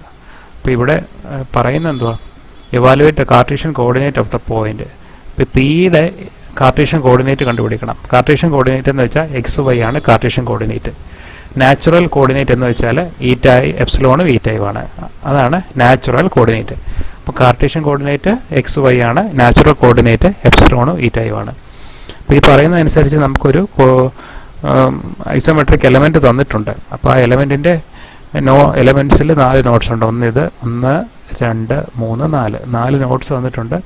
ആ 4 നോട്ട്സിൻ്റെ XY എപ്സിലോണും ഈറ്റയും നമുക്ക് കോർഡിനേറ്റ് സിസ്റ്റംസ് ഒക്കെ എല്ലാം തന്നിട്ടുണ്ട്. അപ്പോൾ അത് വെച്ച് ഈ പോയിന്റ് Pയുടെ ലൊക്കേഷൻ നമ്മൾ കണ്ടുപിടിക്കണം. അതാണ് നമ്മുടെ ക്വസ്റ്റ്യൻ. ഓക്കെ, സോ ക്വസ്റ്റ്യൻ അനുസരിച്ച് നമ്മൾ ഡേറ്റ എല്ലാം നമുക്ക് തന്നിരിക്കുന്ന ഇത് x1 x2 അല്ല ഇത് x1 ഇത് x2 x3 x4 y1 y2 y3 y4. അപ്പം ഇത് ഈ 4 നോഡിൻ്റെ x1 x2 y1 y2 y3 എല്ലാം തന്നിട്ടുണ്ട്. പിന്നെ നമുക്ക് തന്നിട്ടുണ്ട് എപ്സിലോണിൻ്റെ വാല്യൂ ഈറ്റയുടെ വാല്യൂ നമുക്ക് തന്നിട്ടുണ്ട്. സോ നമ്മൾ ആ വാല്യൂസ് എല്ലാം എഴുതുന്നു. എപ്സിലോണ് 0.6, ഈറ്റ എന്ന് വെച്ചാൽ 0.8. എന്നിട്ട് നമുക്കറിയാം ഓരോ കോർഡിനേറ്റ് x1ൻ്റെ വാല്യൂ 3 ആണ്, y1ൻ്റെ വാല്യൂ 2 ആണ്, x2ൻ്റെ വാല്യൂ 9 ആണ്, y2ൻ്റെ വാല്യൂ 4 ആണ്, x3യുടെ വാല്യൂ 6 ആണ്, ഇത് x3 6, y3യുടെ വാല്യൂ 8 ആണ്, x4ൻ്റെ വാല്യൂ 4ഉം y4ൻ്റെ വാല്യൂ 5 ആണ്. അതെല്ലാം എഴുതുന്നു. എന്നിട്ട് x1 y2 x3 y3 എല്ലാം ഇവിടെ മാർക്ക് ചെയ്യുന്നു. ഓക്കെ, ഇനി നമുക്ക് കണ്ടുപിടിക്കേണ്ടത് ഈ പോയിന്റ് പിയുടെ എക്സും വൈയും ആണ് നമുക്ക് കണ്ടുപിടിക്കേണ്ടത്. ഓക്കെ, അപ്പം അതെങ്ങനെ കണ്ടുപിടിക്കുന്നുള്ളതാണ് അടുത്തത്. ഓക്കെ, അപ്പോൾ അടുത്ത പേജ് നോക്കുന്നു. അടുത്ത പേജിൽ നമുക്ക് പിയിലെ എക്സ് വൈ കമ്പോണൻ്റ് ആണ് നമുക്ക് കണ്ടുപിടിക്കേണ്ടത്. അപ്പം നമുക്ക് അതിൻ്റെ ഷേപ്പ് ഫംഗ്ഷൻ അറിയാം. n1 n2 n3 n4 already നമ്മൾ അതിൻ്റെ ഡെറിവേഷൻ എല്ലാം കണ്ടതാണ്. ആ 4 n1 n2 n3 n4ൻ്റെ എല്ലാത്തിൻ്റെ വാല്യൂ നമുക്കറിയാം. ആ ഇക്വേഷൻ അതേപോലെ തന്നെ ഇവിടെ എഴുതി വെക്കുന്നു. എന്നിട്ട് n1-നകത്തെ എപ്സിലോണിൻ്റെ ഈറ്റയുടെയും വാല്യൂ നമുക്ക് ക്വസ്റ്റിനിൽ തന്നെ ഡയറക്റ്റ് തന്നിട്ടുണ്ട്. എപ്സിലോണിൻ്റെ വാല്യൂ 0.6, ഈറ്റയുടെ വാല്യൂ 0.8 ആണെന്ന് നമുക്ക് ക്വസ്റ്റിനിൽ തന്നിട്ടുണ്ട്. സോ ആ വാല്യൂ ഈ എല്ലാ ഇക്വേഷനകത്ത് കൊണ്ട് സബ്സ്റ്റിറ്റ്യൂട്ട് ചെയ്യുന്നു. എപ്സിലോണിൻ്റെ ഈറ്റയുടെ വാല്യൂ ഈ ഇക്വേഷനകത്ത് കൊണ്ട് സബ്സ്റ്റിറ്റ്യൂട്ട് ചെയ്യുന്നു. n1 = 1/4 × 1 - എപ്സിലോൺ × 1 - ഈറ്റ. എപ്സിലോണിൻ്റെ ഈറ്റയുടെ അവിടെ നമ്മൾ ആ വാല്യൂ ഈ ഇക്വേഷൻ കൂടെ സബ്സ്റ്റിറ്റ്യൂട്ട് ചെയ്യുന്നു. അപ്പോൾ n1ൻ്റെ വാല്യൂ കിട്ടുന്നു, n2ൻ്റെ വാല്യൂ കിട്ടി, n3യുടെ വാല്യൂ കിട്ടി, n4ൻ്റെ വാല്യൂ കിട്ടി. എന്നിട്ട് നമുക്ക് ആ ഇക്വേഷൻ അറിയാം. നമ്മൾ പഠിച്ചതാണ് x = n1 x1 + n2 x2 + n3 x3 + n4 x4. അങ്ങനെയാണെങ്കിൽ നമുക്ക് ഈ x എന്ന് പറയുന്നതുകൊണ്ട് ഉദ്ദേശിക്കുന്നത് ആ പോയിന്റ് പിയുടെ എക്സ് കമ്പോണൻ്റ് ആണ്. ഈ കോർഡിനേറ്റ് y എന്നുകൊണ്ട് ഉദ്ദേശിക്കുന്നത് ആ പോയിന്റ് പിയുടെ y കമ്പോണൻ്റ് ആണ്. സോ ഇക്വേഷനിൽ നമ്മൾ അതിൻ്റെ ഫോർമുലാസ് കണ്ടതാണ്. സോ നമുക്ക് n1ൻ്റെ വാല്യൂ ഇവിടെ തന്നിട്ടുണ്ട്, കിട്ടിയിട്ടുണ്ട്. ആ n1ൻ്റെ വാല്യൂ കൊടുക്കുന്നു. x1ൻ്റെ വാല്യൂ ആ നോഡ് 1-ലെ x1ൻ്റെ വാല്യൂ 3 ആണെന്ന് ക്വസ്റ്റിൻ തന്നിട്ടുണ്ട്. ആ വാല്യൂ സബ്സ്റ്റിറ്റ്യൂട്ട് ചെയ്യുന്നു. പ്ലസ് n2ൻ്റെ വാല്യൂ ഇവിടുന്ന് കിട്ടുന്നു. x2ൻ്റെ വാല്യൂ നമുക്ക് ആ ക്വസ്റ്റിൻ തന്നിട്ടുണ്ട്, അത് സബ്സ്റ്റിറ്റ്യൂട്ട് ചെയ്യുന്നു. n3യുടെ വാല്യൂ നമുക്ക് കിട്ടിയിട്ടുണ്ട്, അത് ഇൻറ്റു x3യുടെ വാല്യൂ സബ്സ്റ്റിറ്റ്യൂട്ട് ചെയ്യുന്നു. n4ൻ്റെ വാല്യൂ കിട്ടിയിട്ടുണ്ട്, അത് ഇൻറ്റു x4ൻ്റെ വാല്യൂ സബ്സ്റ്റിറ്റ്യൂട്ട് ചെയ്യുന്നു. അപ്പോൾ x-ൻ്റെ വാല്യൂ കിട്ടുന്നു. അതുപോലെ തന്നെ n1 y1 n2 y3 n3 y3 n4 y4 ഇതെല്ലാം സബ്സ്റ്റിറ്റ്യൂട്ട് ചെയ്യുമ്പോൾ y-യുടെ വാല്യൂ കിട്ടുന്നു. അപ്പോൾ നമുക്ക് ആ പോയിന്റ് പിയുടെ കാർട്ടീഷ്യൻ കോർഡിനേറ്റ്സ് നമുക്ക് ഈ രണ്ട് വാല്യൂസ് ആയിട്ട് നമുക്ക് കിട്ടുന്നു. പ്രോബ്ലംസ് എല്ലാം സിമ്പിളാണ്. നമ്മൾ ആ ഇക്വേഷൻസ് പഠിച്ചാൽ മാത്രം മതി. അപ്പോൾ ഇത് നമ്മുടെ PDF നോട്ടിനകത്ത് ഇല്ലാത്തതാണ്. അപ്പോൾ ആ ഫൈനൈറ്റ് എലമെൻറ്റിൻ്റെ ഫയൽസ് ഞാൻ തന്നപ്പോൾ അതിനകത്ത് ഈ PDF ഉണ്ട്. അപ്പോൾ ആ PDF ടെക്സ്റ്റാണ്, ഒരു ടെക്സ്റ്റിൻ്റെ PDF ആണ് തന്നിരിക്കുന്നത്. അപ്പോൾ അതിനകത്ത് ഈ പേജസ് നോക്കുക. 5.28 ആണ് ഇപ്പം നോക്കിയ ഈ പേജ്. അപ്പോൾ 5.27ഉം 5.28ഉം ഒക്കെ നോക്കുക. ഓക്കെ 5.27ഉം 5.28ഉം ഒക്കെ നോക്കുക. അടുത്ത പ്രോബ്ലത്തിൽ പറയുന്നത് for the isoparametric 4-noded quadrilateral element shown in the figure, determine the Cartesian coordinates P which has local coordinate epsilon and eta = 0.5. നേരത്തെ പോലെ തന്നെ problem. x1 y1 x2 y2 x3 y3 x4 y4 എല്ലാം തന്നിട്ടുണ്ട്.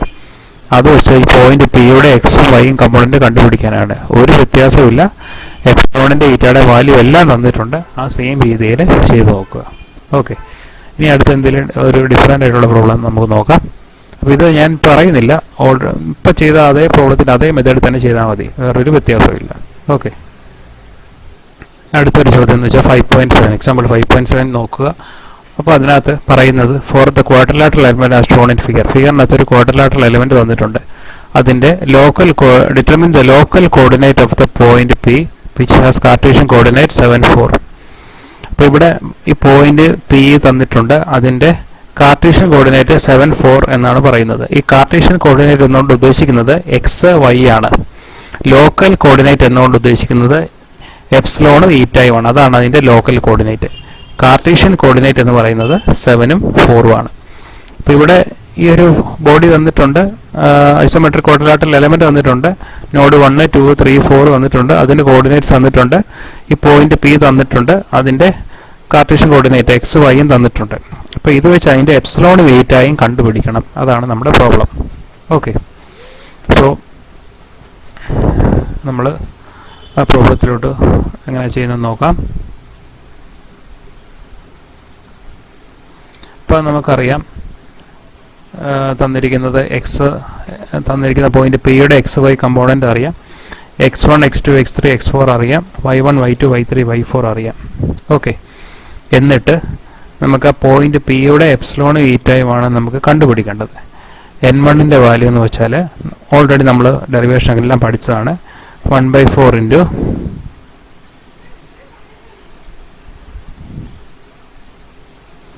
1/4 into 1 minus epsilon into 1 minus eta. n2ൻ്റെ value 1/4 into 1 plus epsilon into 1 minus eta. ഈ equation എല്ലാം നമ്മൾ അറിയാം, കാണാപ്പണം നമ്മൾ പഠിക്കേണ്ട ഇക്വേഷൻ ആണ്. സോ ആ ഇക്വേഷൻ അതുപോലെ എഴുതുന്നു. നമുക്കറിയാം x is equal to n1 x1 plus n2 x2 plus n3 x3 plus n4 x4 എന്നറിയാം. y is equal to n1 y1 plus n2 y2 plus n3 y3 plus n4 y4 ആണെന്നറിയാം. Okay, എന്നിട്ട് നമ്മൾ അടുത്തതായിട്ട് ചെയ്യുന്നത് നമുക്ക് X അറിയാം, Y അറിയാം. എക്സും വൈയും നമുക്ക് ക്വസ്റ്റിനിൽ തന്നിട്ടുണ്ട്. എക്സിൻ്റെ വാല്യൂ 7ഉം വൈയുടെ വാല്യൂ 4ഉം. അപ്പോൾ ഫസ്റ്റ് ഇക്വേഷൻ നമ്മൾ എടുക്കുന്നു. അപ്പോൾ എക്സിൻ്റെ വാല്യൂ 7 നമുക്ക് തന്നിരിക്കുന്നത്, വൈയുടെ value 4. So 7 is equal to n1 x1 plus n2 x2 plus n3 x3 plus n4 x4. So 7 is equal to n1ൻ്റെ വാല്യൂ എന്താ, 1/4 into 1 minus epsilon into 1 minus eta. അതുപോലെ എഴുതുന്നു. 1/4 കോമൺ ആയിട്ട് എടുക്കുന്നു. കാര്യം n1 n2 n3 n4 എല്ലാത്തിനും 1/4 വരുന്നുണ്ട്. So 1/4 common ആക്കി എഴുതിയിട്ട് 1 minus epsilon into 1 minus eta എഴുതുന്നു അല്ലേ. Okay, into x1, n1 into x1 x1ൻ്റെ വാല്യൂ 3 ആണ്, മനസ്സിലായോ? പ്ലസ് n2ൻ്റെ വാല്യൂ ഏതാ, 1/4 into 1 plus epsilon into 1 minus eta. അതാണ് n2ൻ്റെ വാല്യൂ. സോ 1/4 കോമൺ ഉണ്ട്, അത് വീണ്ടും എഴുതേണ്ട ആവശ്യമില്ല. Plus 1 plus epsilon into 1 minus eta എഴുതുന്നു. ഇൻറ്റു x2ൻ്റെ വാല്യൂ ഏതാ, 6. ക്വസ്റ്റിന് തന്നിട്ടുണ്ട്, x1 x2 ഒക്കെ നമുക്ക് തന്നിട്ടുണ്ട്. സോ 6 നമുക്ക് തന്നിട്ടുണ്ട്, ആ 6 എഴുതുന്നു. പ്ലസ് n3യുടെ വാല്യൂ ഏതോ 1/4 into 1 plus epsilon into 1 plus eta. 1/4 പുറത്തുണ്ട്, into 1 plus epsilon into 1 plus eta എഴുതുന്നു. ഇൻറ്റു x3യുടെ വാല്യൂ 8 തന്നിട്ടുണ്ട്. ദെൻ n4ൻ്റെ value 1 minus epsilon into 1 plus eta. 1 minus epsilon into 1 plus eta into അടുത്ത വാല്യൂ x4ൻ്റെ വാല്യൂ നമുക്ക് ക്വസ്റ്റിൽ തന്നിട്ടുണ്ട്, അത് 2 എഴുതുന്നു. എന്നിട്ട് അത് നമ്മൾ സോൾവ് ചെയ്യുന്നു, ഒരു ഇക്വേഷൻ കണ്ടുപിടിക്കുന്നു. അപ്പോൾ ഈ 4 ഇങ്ങോട്ട് മൾട്ടിപ്ലൈ ചെയ്യുന്നപ്പോൾ 28 വരുന്നു. 28 എഴുതിയിട്ട് ഈ അകത്തുള്ള ടേംസ് എല്ലാം കൂടെ നമ്മൾ സിംപ്ലിഫൈ ചെയ്ത് നമ്മളൊരു ഇക്വേഷൻ കണ്ടെത്തുന്നു. അപ്പോൾ ആ ഇക്വേഷനാണ് ഈ കിട്ടിയിരിക്കുന്നത്.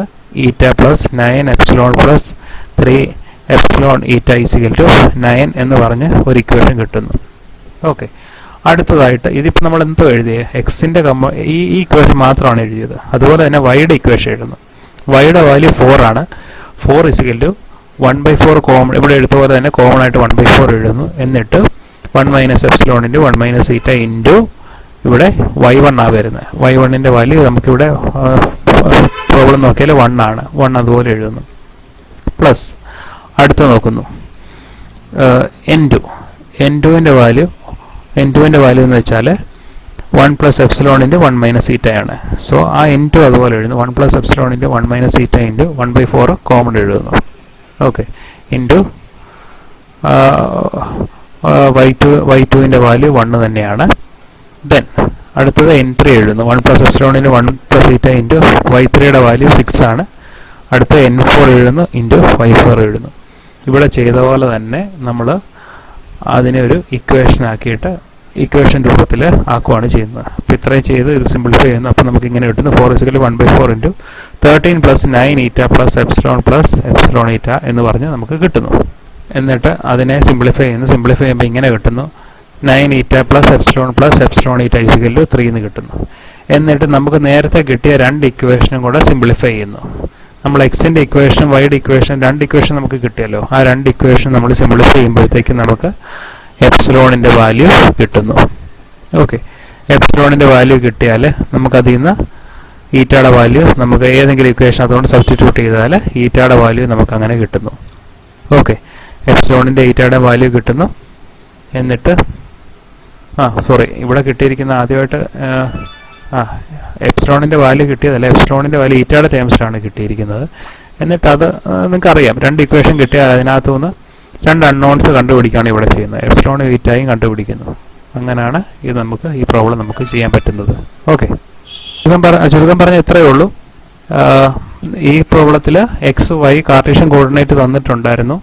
അതിനെ ലോക്കൽ കോർഡിനേറ്റ് ഈറ്റായും എപ്സിലോണിൻ്റെയും ടേംസിൽ നമ്മളത് കണ്ടുപിടിക്കുന്നു. അത്രയേ ഉള്ളൂ. സംഭവം എല്ലാം എളുപ്പമാണ്. ആ ഫോർമുല പഠിക്കണമെന്ന് മാത്രമേ ഉള്ളൂ. ഫോർമുല പഠിച്ച് ഇത് സോൾവ് ചെയ്യുമ്പോഴും തെറ്റ് വരുത്താതെ ചെയ്താൽ മതി. ബാക്കി ഈ ഇതിൽ നിന്ന് വരുന്ന പ്രോബ്ലംസ് എല്ലാം വളരെ സിമ്പിളാണ്.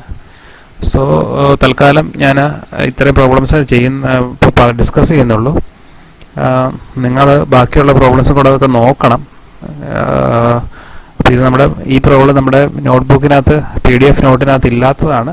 അപ്പോൾ അതുകൊണ്ട് തന്നെ നിങ്ങൾ ഈ പ്രോബ്ലം കൂടെ ഒക്കെ നോക്കണമെങ്കിൽ നമുക്ക് ആ മൊഡ്യൂളിൽ നിന്ന് ഫുൾ മാർക്ക് നമുക്ക് ഗ്യാരണ്ടി ചെയ്യാൻ പറ്റത്തുള്ളൂ. ഇനി അപ്പോൾ ഇനി ഇതിൻ്റെ അടുത്ത പ്രോബ്ലംസ് ഒക്കെ ഉണ്ട്. ആ പ്രോബ്ലംസ് ഒക്കെ നിങ്ങൾ നോക്കിക്കോണം. ഞാൻ ഇനി ഈ ടൈപ്പ് പ്രോബ്ലംസ് കൂടുതൽ ഡിസ്കസ് ചെയ്യുന്നില്ല. അപ്പോൾ നമ്മൾ ഡിസ്കസ് ചെയ്യുന്ന ഈ പ്രോബ്ലംസ് ഒക്കെ 5.33, അടുത്ത പ്രോബ്ലം 5.33 ആണ്. പേജ് നമ്പർ 5.33 പ്രോബ്ലംസ് ആണ്. അപ്പോൾ അതും ഇതുപോലെ തന്നെയുള്ള പ്രോബ്ലംസ് ആണ്. കൂടുതലായിട്ടുള്ള പ്രോബ്ലംസ് നിങ്ങൾ തന്നെ ഇനി നോക്കിക്കോണം. ഓക്കെ, നമുക്ക് ഇതിൽ കൂടുതൽ പ്രോബ്ലംസ് ഒന്ന് ഒരു ഐഡിയ കിട്ടിയാൽ മതി. ബാക്കി നിങ്ങൾക്ക് തന്നെ നോക്കാൻ പറ്റുന്ന കാര്യങ്ങളുള്ളൂ. എക്സാമ്പിൾ 5.8 ഒക്കെ നിങ്ങൾ തന്നെ നോക്കിക്കോണം. ഓക്കെ.